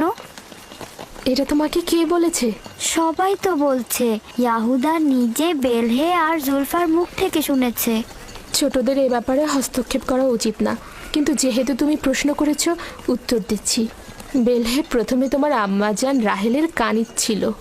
যেহেতু রাহেলের সন্তান হচ্ছিল না, সেহেতু তোমার আম্মাজান বেহেলকে তোমার আব্বাজানকে উপহার স্বরূপ দিলেন, যেন বেলহের কাছ থেকে সন্তান লাভ করেন। আর তোমার আব্বাজান তাকে অনেক ভালোবাসেন। বেলহে দল এবং নাপতলির জন্ম দিলেন। এতে সে তোমার আব্বা আম্মার কাছে অনেক সম্মানের পাত্র হলেন। এখন তুমি দুনিয়াতে আসার পর থেকে সে মনে করছে তার জায়গাটা নষ্ট হয়ে গেছে। খালামণি, জুলফা কি আপনার কানিজ ছিল? হ্যাঁ, রাহেলের উৎসর্গের পর আমিও জুলফাকে তোমার আব্বাকে উপহার দিলাম। চাইছিলাম না তোমার আব্বাজানের মোহাব্বত রাহেলার প্রতি অধিকতর হয়। যত ও আশরের মাতা হচ্ছে জোলফা।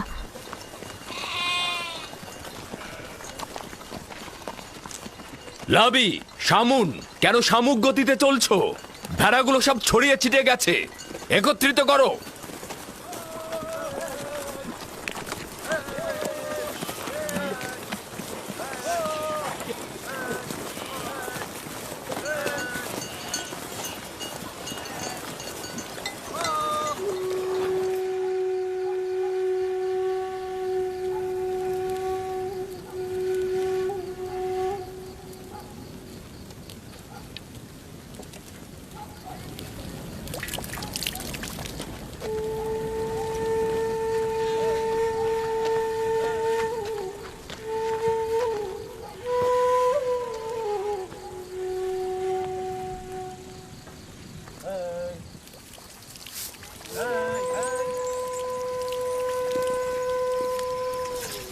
লিয়া, তুমি দেখেছো ইয়াকুব রাহেলের স্থানটা সবার উপরে দিয়েছে?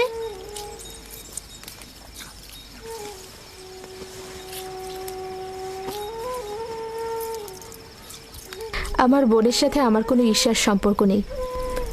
যেহেতু তার সন্তান সংখ্যা আমার চেয়ে কম, তো ইয়াকুবের ভালোবাসাও তার প্রতি আমার চাইতে কম। তাহলে কেন ঈর্ষার কথা আসছে?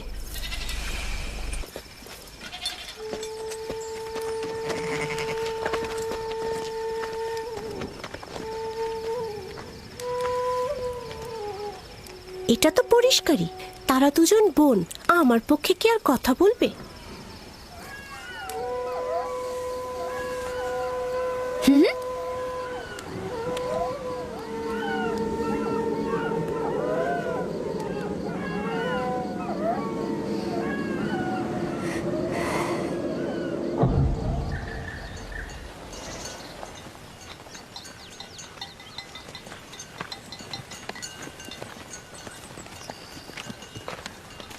মনে হচ্ছে আমরা একটু বেশিই ঘুরে যাচ্ছি।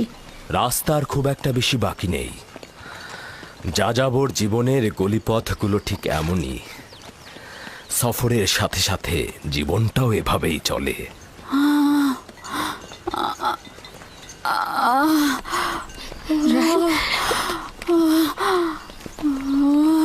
কেন আর কত দূরে?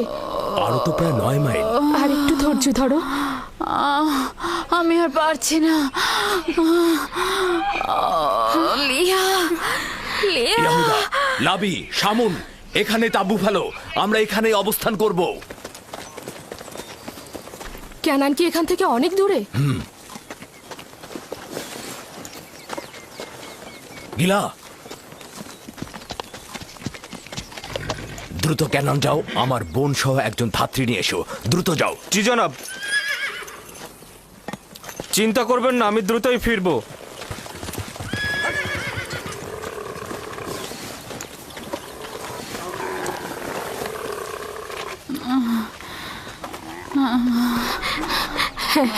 সাবধানে নামো, সাবধানে।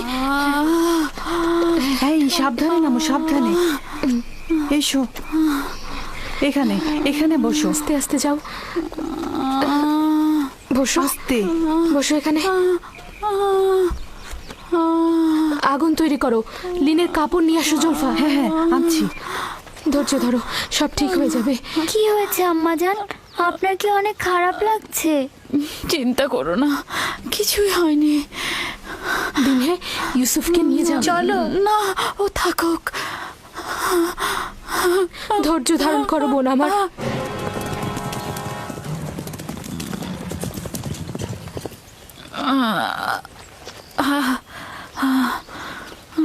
আম্মাজান, আম্মাজান কি হয়েছে? আম্মাজান, আমাকে ছেড়ে দাও, আমাকে ছেড়ে দাও। আম্মাজান, আম্মাজান, আম্মাজান কি হয়েছে? ইউসুফকে সামনে রাখো। এসো ইউসুফ, এদিকে এসো। ইউসুফ, তুমি বাবা আমার সাথে চলো। আমার সাথে এসো।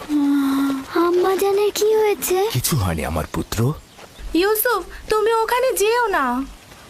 আব্বাজান, আমার আম্মাজানের জন্য ভয় লাগছে। ভয় লাগার মতো কিছুই হয়নি, আমি তো আছি। শান্ত হ বেটা, শান্ত হ।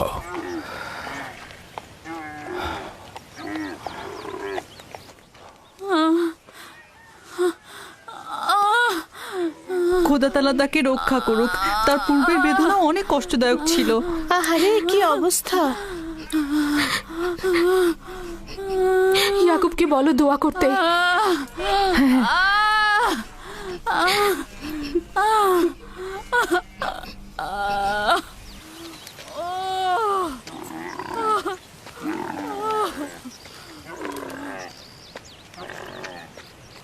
কি খবর? রাহেলের অবস্থা কেমন? এখনো কোনো খবর নেই। লিয়া বলেছে আপনাকে তার জন্য দোয়া করতে। তার অবস্থা একেবারেই অনুকূলে নয়। আমাদের আরো কিছুক্ষণ সবুর করতে হবে। ধাত্রী পথে আছে, যাও তার দিকে লক্ষ্য রাখো। আব্বাজান, আম্মাজান কি আমাদের ছেড়ে চলে যাচ্ছে? তোমাকে কে বলেছে এগুলো? তোমার আম্মাজান তোমার জন্য ভাই নিয়ে আসবে। কিন্তু আমার ভয় লাগছে। ভয় পেও না আমার পুত্র। দিনহে জি আব্বাজান। ইউসুফকে নিয়ে খেলা করো। এসো ইউসুফ।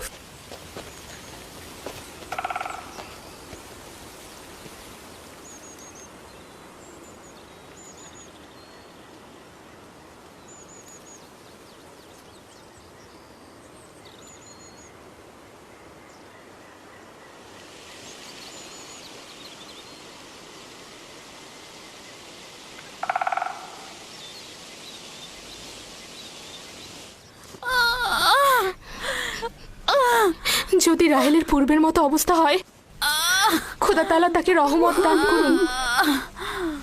আমার কিন্তু মনে হচ্ছে এই যাত্রায় আর রক্ষা হবে না। বদ চিন্তা থেকে মুক্ত থাকতে পারো না, অলক্ষণে পেঁচা।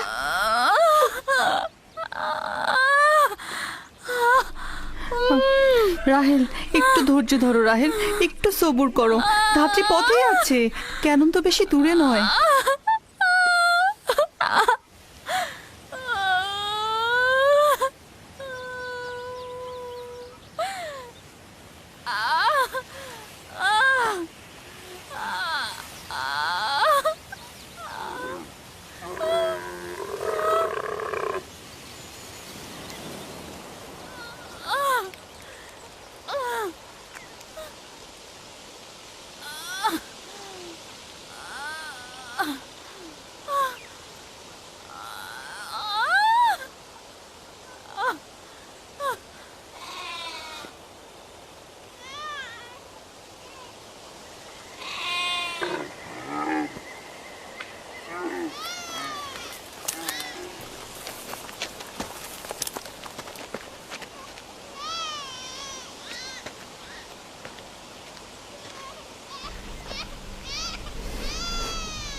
আম্মাজান, আম্মাজান, আম্মাজান, আম্মাজান, আম্মাজান, আম্মাজান, আম্মাজান, আম্মাজান, আম্মাজান, আম্মাজান, আম্মাজান, আম্মাজান, আম্মাজান,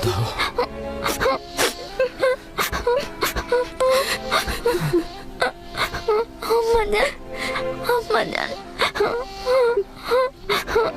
আম্মাজান, আম্মাজান, আমার সন্তানকে দেখে রাখবেন, আমার ইউসুফকে দেখে রাখবেন।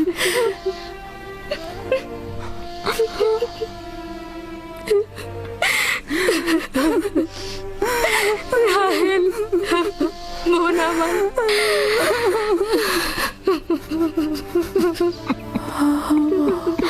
ওদেরকে কখনো অবহেলা করবেন না। মায়ের অভাব যেন ওরা বুঝতে না পারে। কথা দিন। আম্মাজান, আম্মা,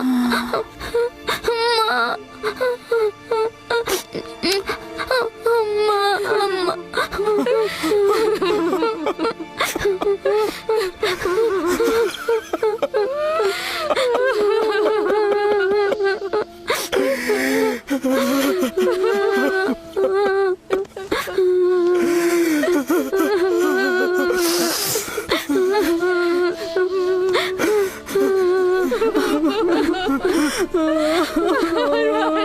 মানু, বোন আমার, রাহেলা, মানু, খালামণি,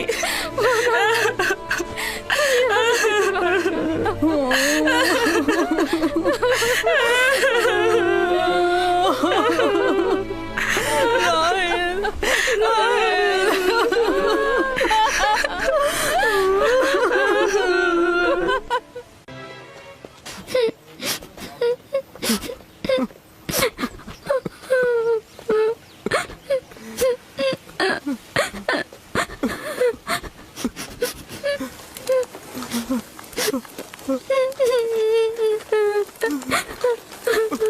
আম্মিজান,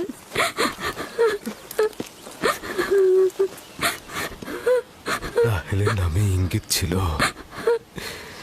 ও সকালে ইন্তেকাল করবে। হে পরওয়ারদিগার, রাহেলের বিচ্ছেদে আমাকে সবুর ধরা তৌফিক দাও।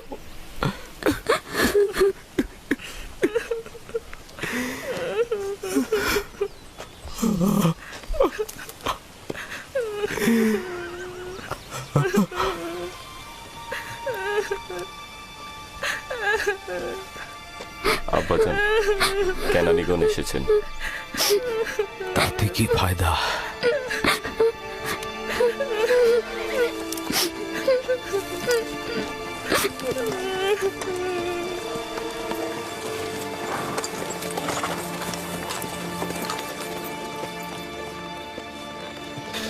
কোথায় রোগী? কোথায়? তাঁবুর ভেতরে। তাড়াতাড়ি যাও, তাড়াতাড়ি। হ্যাঁ হ্যাঁ। সালাম হে খোদার নবী। সালাম আমার বোন। অনেক দেরি করে ফেলেছ বোন, রাহেল আর নেই। সে রাহেল ছিল।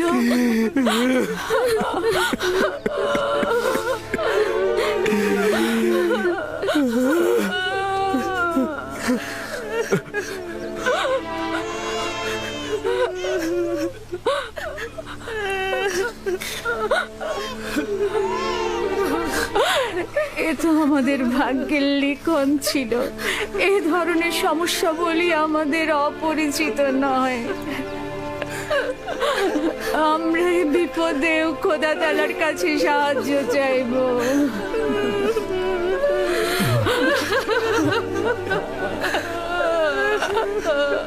তুমি নিশ্চয়ই রাহেলের বোন লিয়া।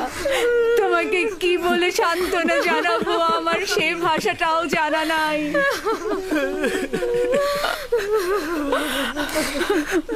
দেখো আমার সন্তান, তুমি যেখানে এসেছো সেটা একটা মুসাফির খানা। এখানে কেউ আসে আবার কেউ চলে যায়।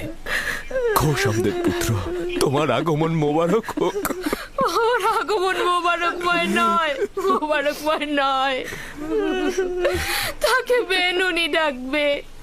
দুর্ভাগ্যময় সন্তান, আমার বোনের মৃত্যুর কারণ। চুপ করো লিয়া, চুপ করো। জন্ম মৃত্যু সব খোদার হাতে। এই শিশুর তো কোনো দোষ নেই।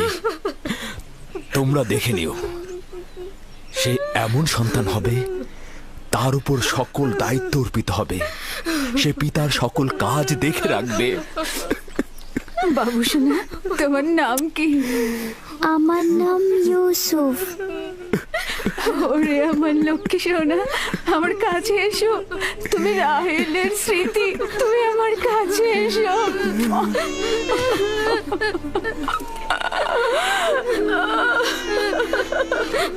আম্মাজান, আম্মাজান, আম্মাজান।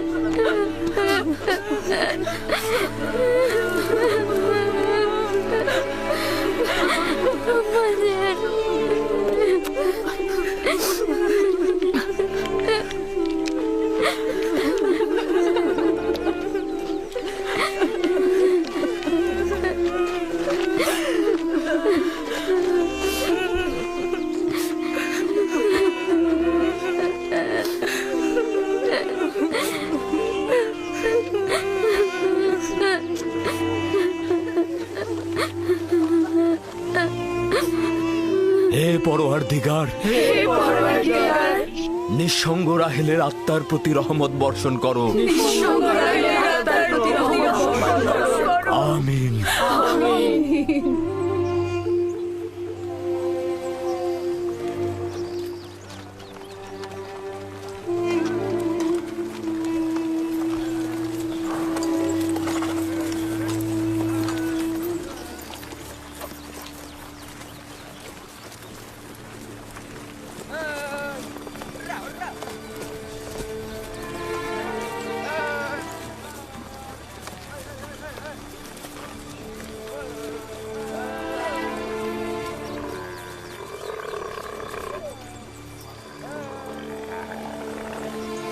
ফুপুজান, আমার আব্বাজান বলেন খোদা তাআলা যাকে সবচেয়ে বেশি ভালোবাসেন তাকে তিনি তার কাছে নিয়ে যান।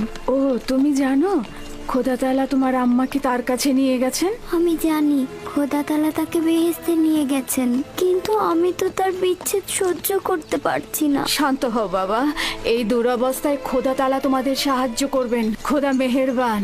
হায় কে ফুপু, বেহেশত কি এখানকার থেকে উত্তম? হ্যাঁ বাবা, উত্তম। তুমি তো তোমার বয়সের চাইতেও বেশি বুদ্ধিমান। খোদা তাআলা তোমার সহায় হবেন। এই এত ছোট বয়সে কোনো বাচ্চা এত বোঝে না। তুমি নিশ্চয়ই মহৎ ব্যক্তি হবে। আমি ইউসুফের সুন্দর ও নিষ্পাপ চেহারায় এবং তার সুন্দর বচনভঙ্গিতে একজন মহৎ ব্যক্তির নিশানা দেখতে পাচ্ছি। সে তার সমবয়সীদের চাইতেও অনেক বেশি বুদ্ধি সম্পন্ন।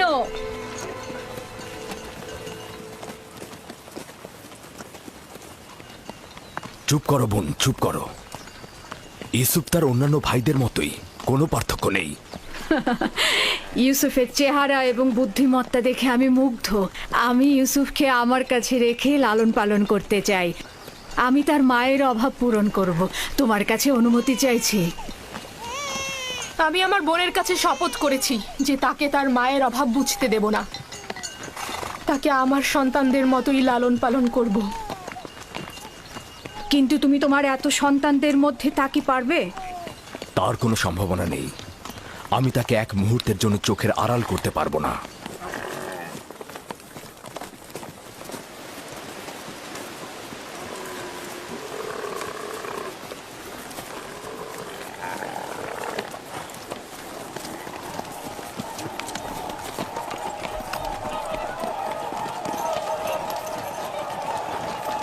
অবশেষে পৌঁছালাম। এটাই সেই শহর যেখানে আমার জীবনের শেষ দিন পর্যন্ত থাকতে হবে।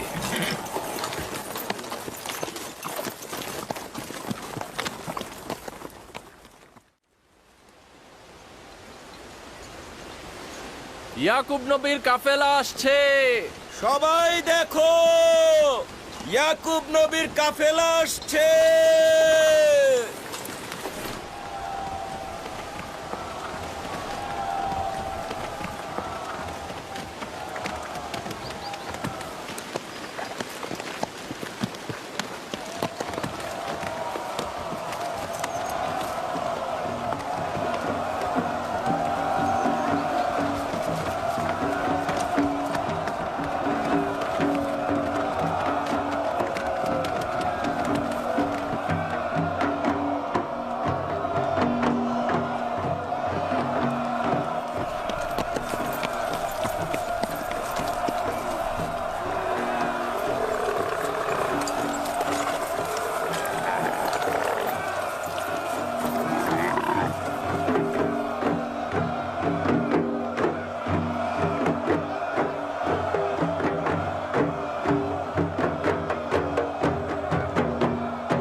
খোশ আমদেদ।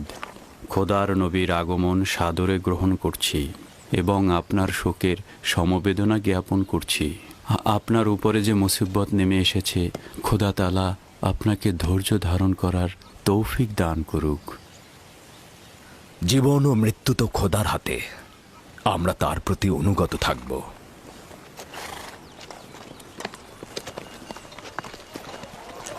খোশ আমদেদ। খোদা আপনাদের সহায় হোক। খোশ আমদেদ, খোশ আমদেদ, খোশ আমদেদ।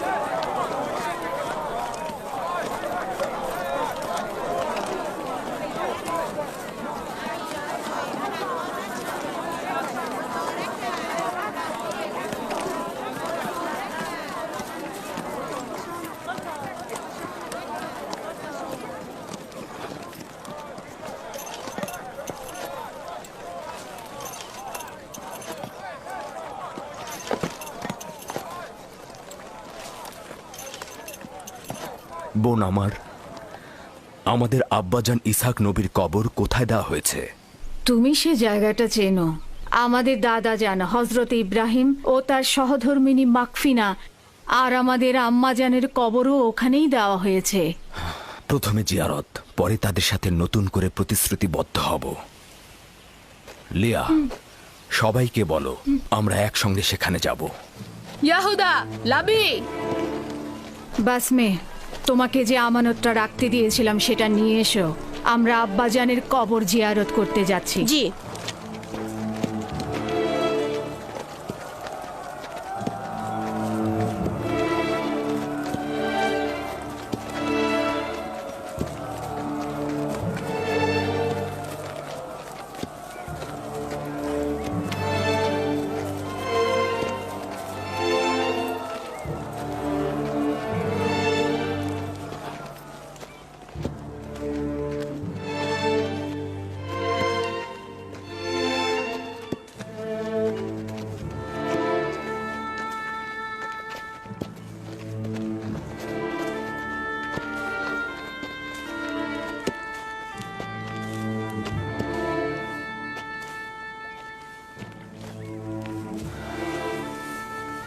ইব্রাহিম পয়গম্বর, আপনার উপর দরুদ বর্ষিত হোক।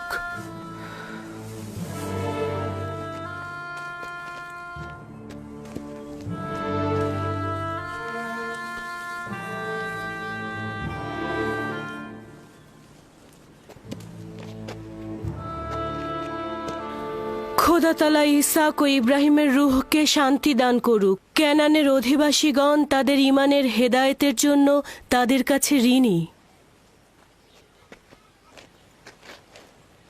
মৃত্যুর সময় আব্বা খুব করে চাইছিল তোমাকে একবার দেখবে। সে তোমাকে তার পরের পয়গম্বর বলেছে। তোমাকে তার ওসিয়তনামায় আব্রিয়ানদের পরবর্তী পথ প্রদর্শক হিসেবে প্রতিশ্রুতি দিয়েছে। তার বিদেহী আত্মার মাগফিরাত কামনা করছি এবং সাহস সঞ্চার করছি। হে খোদা, আপনি আমাদেরকে এই কঠিন ধাপ পার হতে সাহায্য করুন।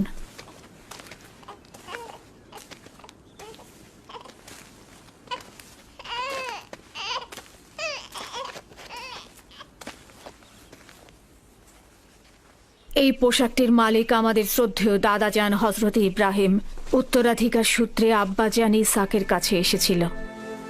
এখন তুমি হচ্ছ এর উত্তরাধিকারী। যেহেতু আমি আমার পিতার প্রথম সন্তান ছিলাম, তাই তোমার অনুপস্থিতিতে আমি একে সংরক্ষণ করেছি। এখন আমাকে দেওয়া আমানত তোমার কাছে সমর্পণ করলাম। আমার আব্বাজানের ওসিয়তের ভিত্তিতে তোমার পরে পরবর্তী আম্বিয়ার কাছে পোশাকটি পৌঁছাবে। সম্ভবত এটিকে রেসালাতের জুব্বা বলা যেতে পারে।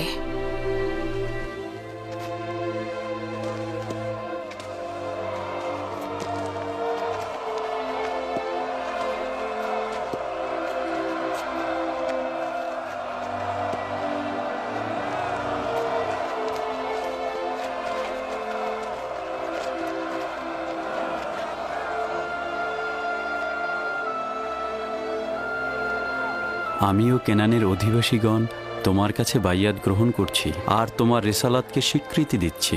হজরত ইসাকের পর তোমাকেই খোদার নবী বলে স্বীকার করছি। মোবারক হোক, মোবারক হোক, মোবারক হোক।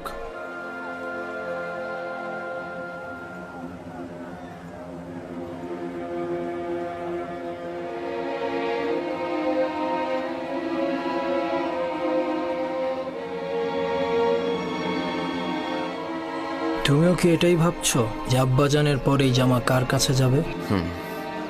সেটা তো ভালোভাবেই বোঝা যায়, যে বেশি শক্তিশালী হবে সেই পাবে। তোমরা ভুল করছো। যার ইমান বেশি শক্তিশালী হবে সেই এটা পাবে।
আম্মাজান, আমার ক্ষুধা লেগেছে। আমাদের খাবার দেবেন না আম্মাজান? কি হলো, খাবার দাও। একটু ধৈর্য ধরো, এমন কিছুই হয়নি।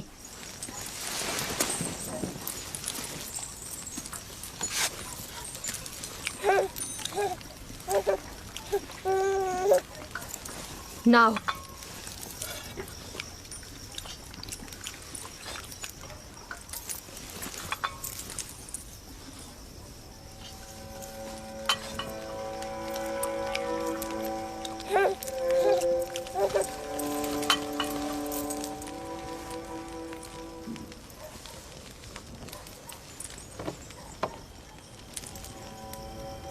কি হয়েছে তোমাদের?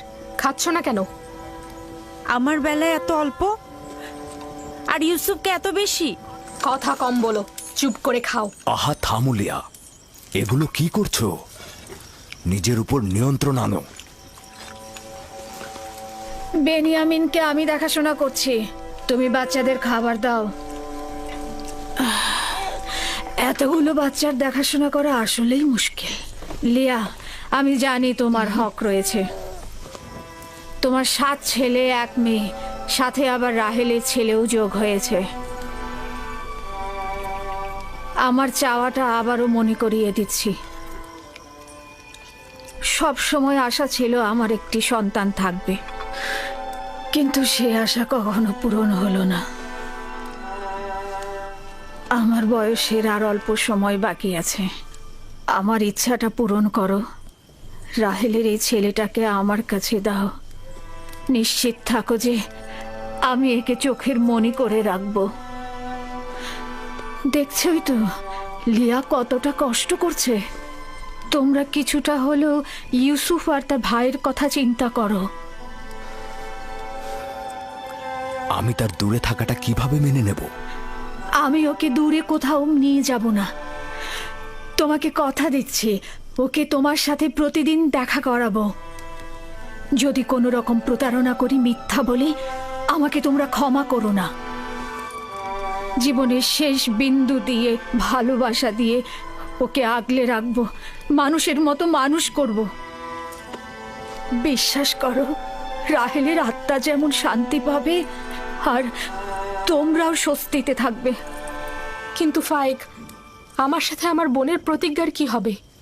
আমি আমার বোনকে কথা দিয়েছিলাম ইউসুফকে তার মায়ের অভাব কখনোই বুঝতে দিব না। ফায়েকে তোমার সেই অঙ্গীকার বাস্তবায়ন করবে। নিঃসন্দেহে সে ইউসুফকে অনেক বেশি ভালোবাসবে। দেখুন, আমার সন্তানদের প্রতি খেয়াল রাখতে গিয়ে ইউসুফের প্রতি কখনোই অবজ্ঞা হবে না। ব্যাপারটা ঠিক বিপরীত। আমার ধারণা তুমি অন্যান্য সন্তানদের প্রতি গাফেল হচ্ছ, ইউসুফকে বেশি ভালোবাসছ। ইউসুফ পুত্র আমার, এদিকে এসো।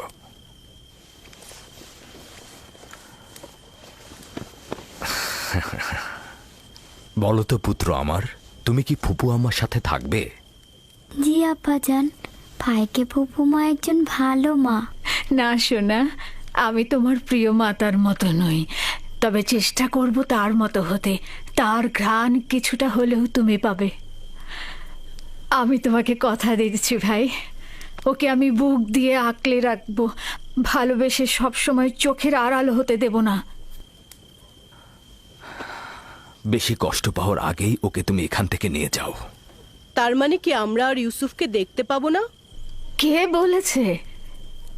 তোমরা প্রতিদিনই ওর সাথে খেলা করতে পারবে। তাহলে তো আমরা ইউসুফের সাথে খেলা করতে পারবোই, তাই না? অবশ্যই পারবে। চলো ইউসুফ, চলো আমরা খেলি, চলো। কি খাবার রেখে যাচ্ছ কেন? আগে খেয়ে যাও। সাবধানে বাচ্চারা।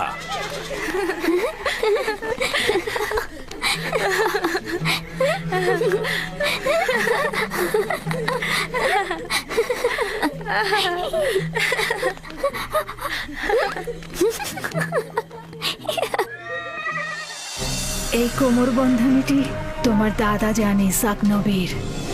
তার অনেক আশা ছিল যে নবুয়ত প্রাপ্তি হবে সেই এই কোমর বন্ধনীটি ব্যবহার করবে। আমি তোমাকে এটা পরিয়ে দিচ্ছি। তোমাদের একটা কথা বলি, পরশ্রী কাতরতা, যার দরুন নিয়ামত ও আর্থিক উন্নয়ন ক্ষতিগ্রস্ত হয়, এতে করে ধ্বংস নেমে আসে। পরশ্রী কাতরতা হচ্ছে অন্যের থাকাটাকে সহ্য না করা। ইউসুফ তো মেধা সম্পন্ন, তাই না? আর তাছাড়া তার সুন্দর চেহারা ও বচন ভঙ্গি ভালোবাসা পাওয়ারই মতো। হ্যাঁ, সে কারণে তো আমরাও তাকে ভালোবাসি। কিন্তু আব্বাজান তাকে এত বেশি আহ্লাদ দিয়েছে যে সে নিজেকে এখন সবার চাইতে বড় মনে করছে। ইউসুফকে খুঁজে পাওয়া যাচ্ছে না। খুঁজে পাওয়া যাচ্ছে না? কেন খুঁজে পাওয়া যাবে না? তোমরা একসাথে খেলো নি? হ্যাঁ, ও তো লুকিয়ে ছিল। কই পড়ে জানি তো, কই পড়ে জানি তো।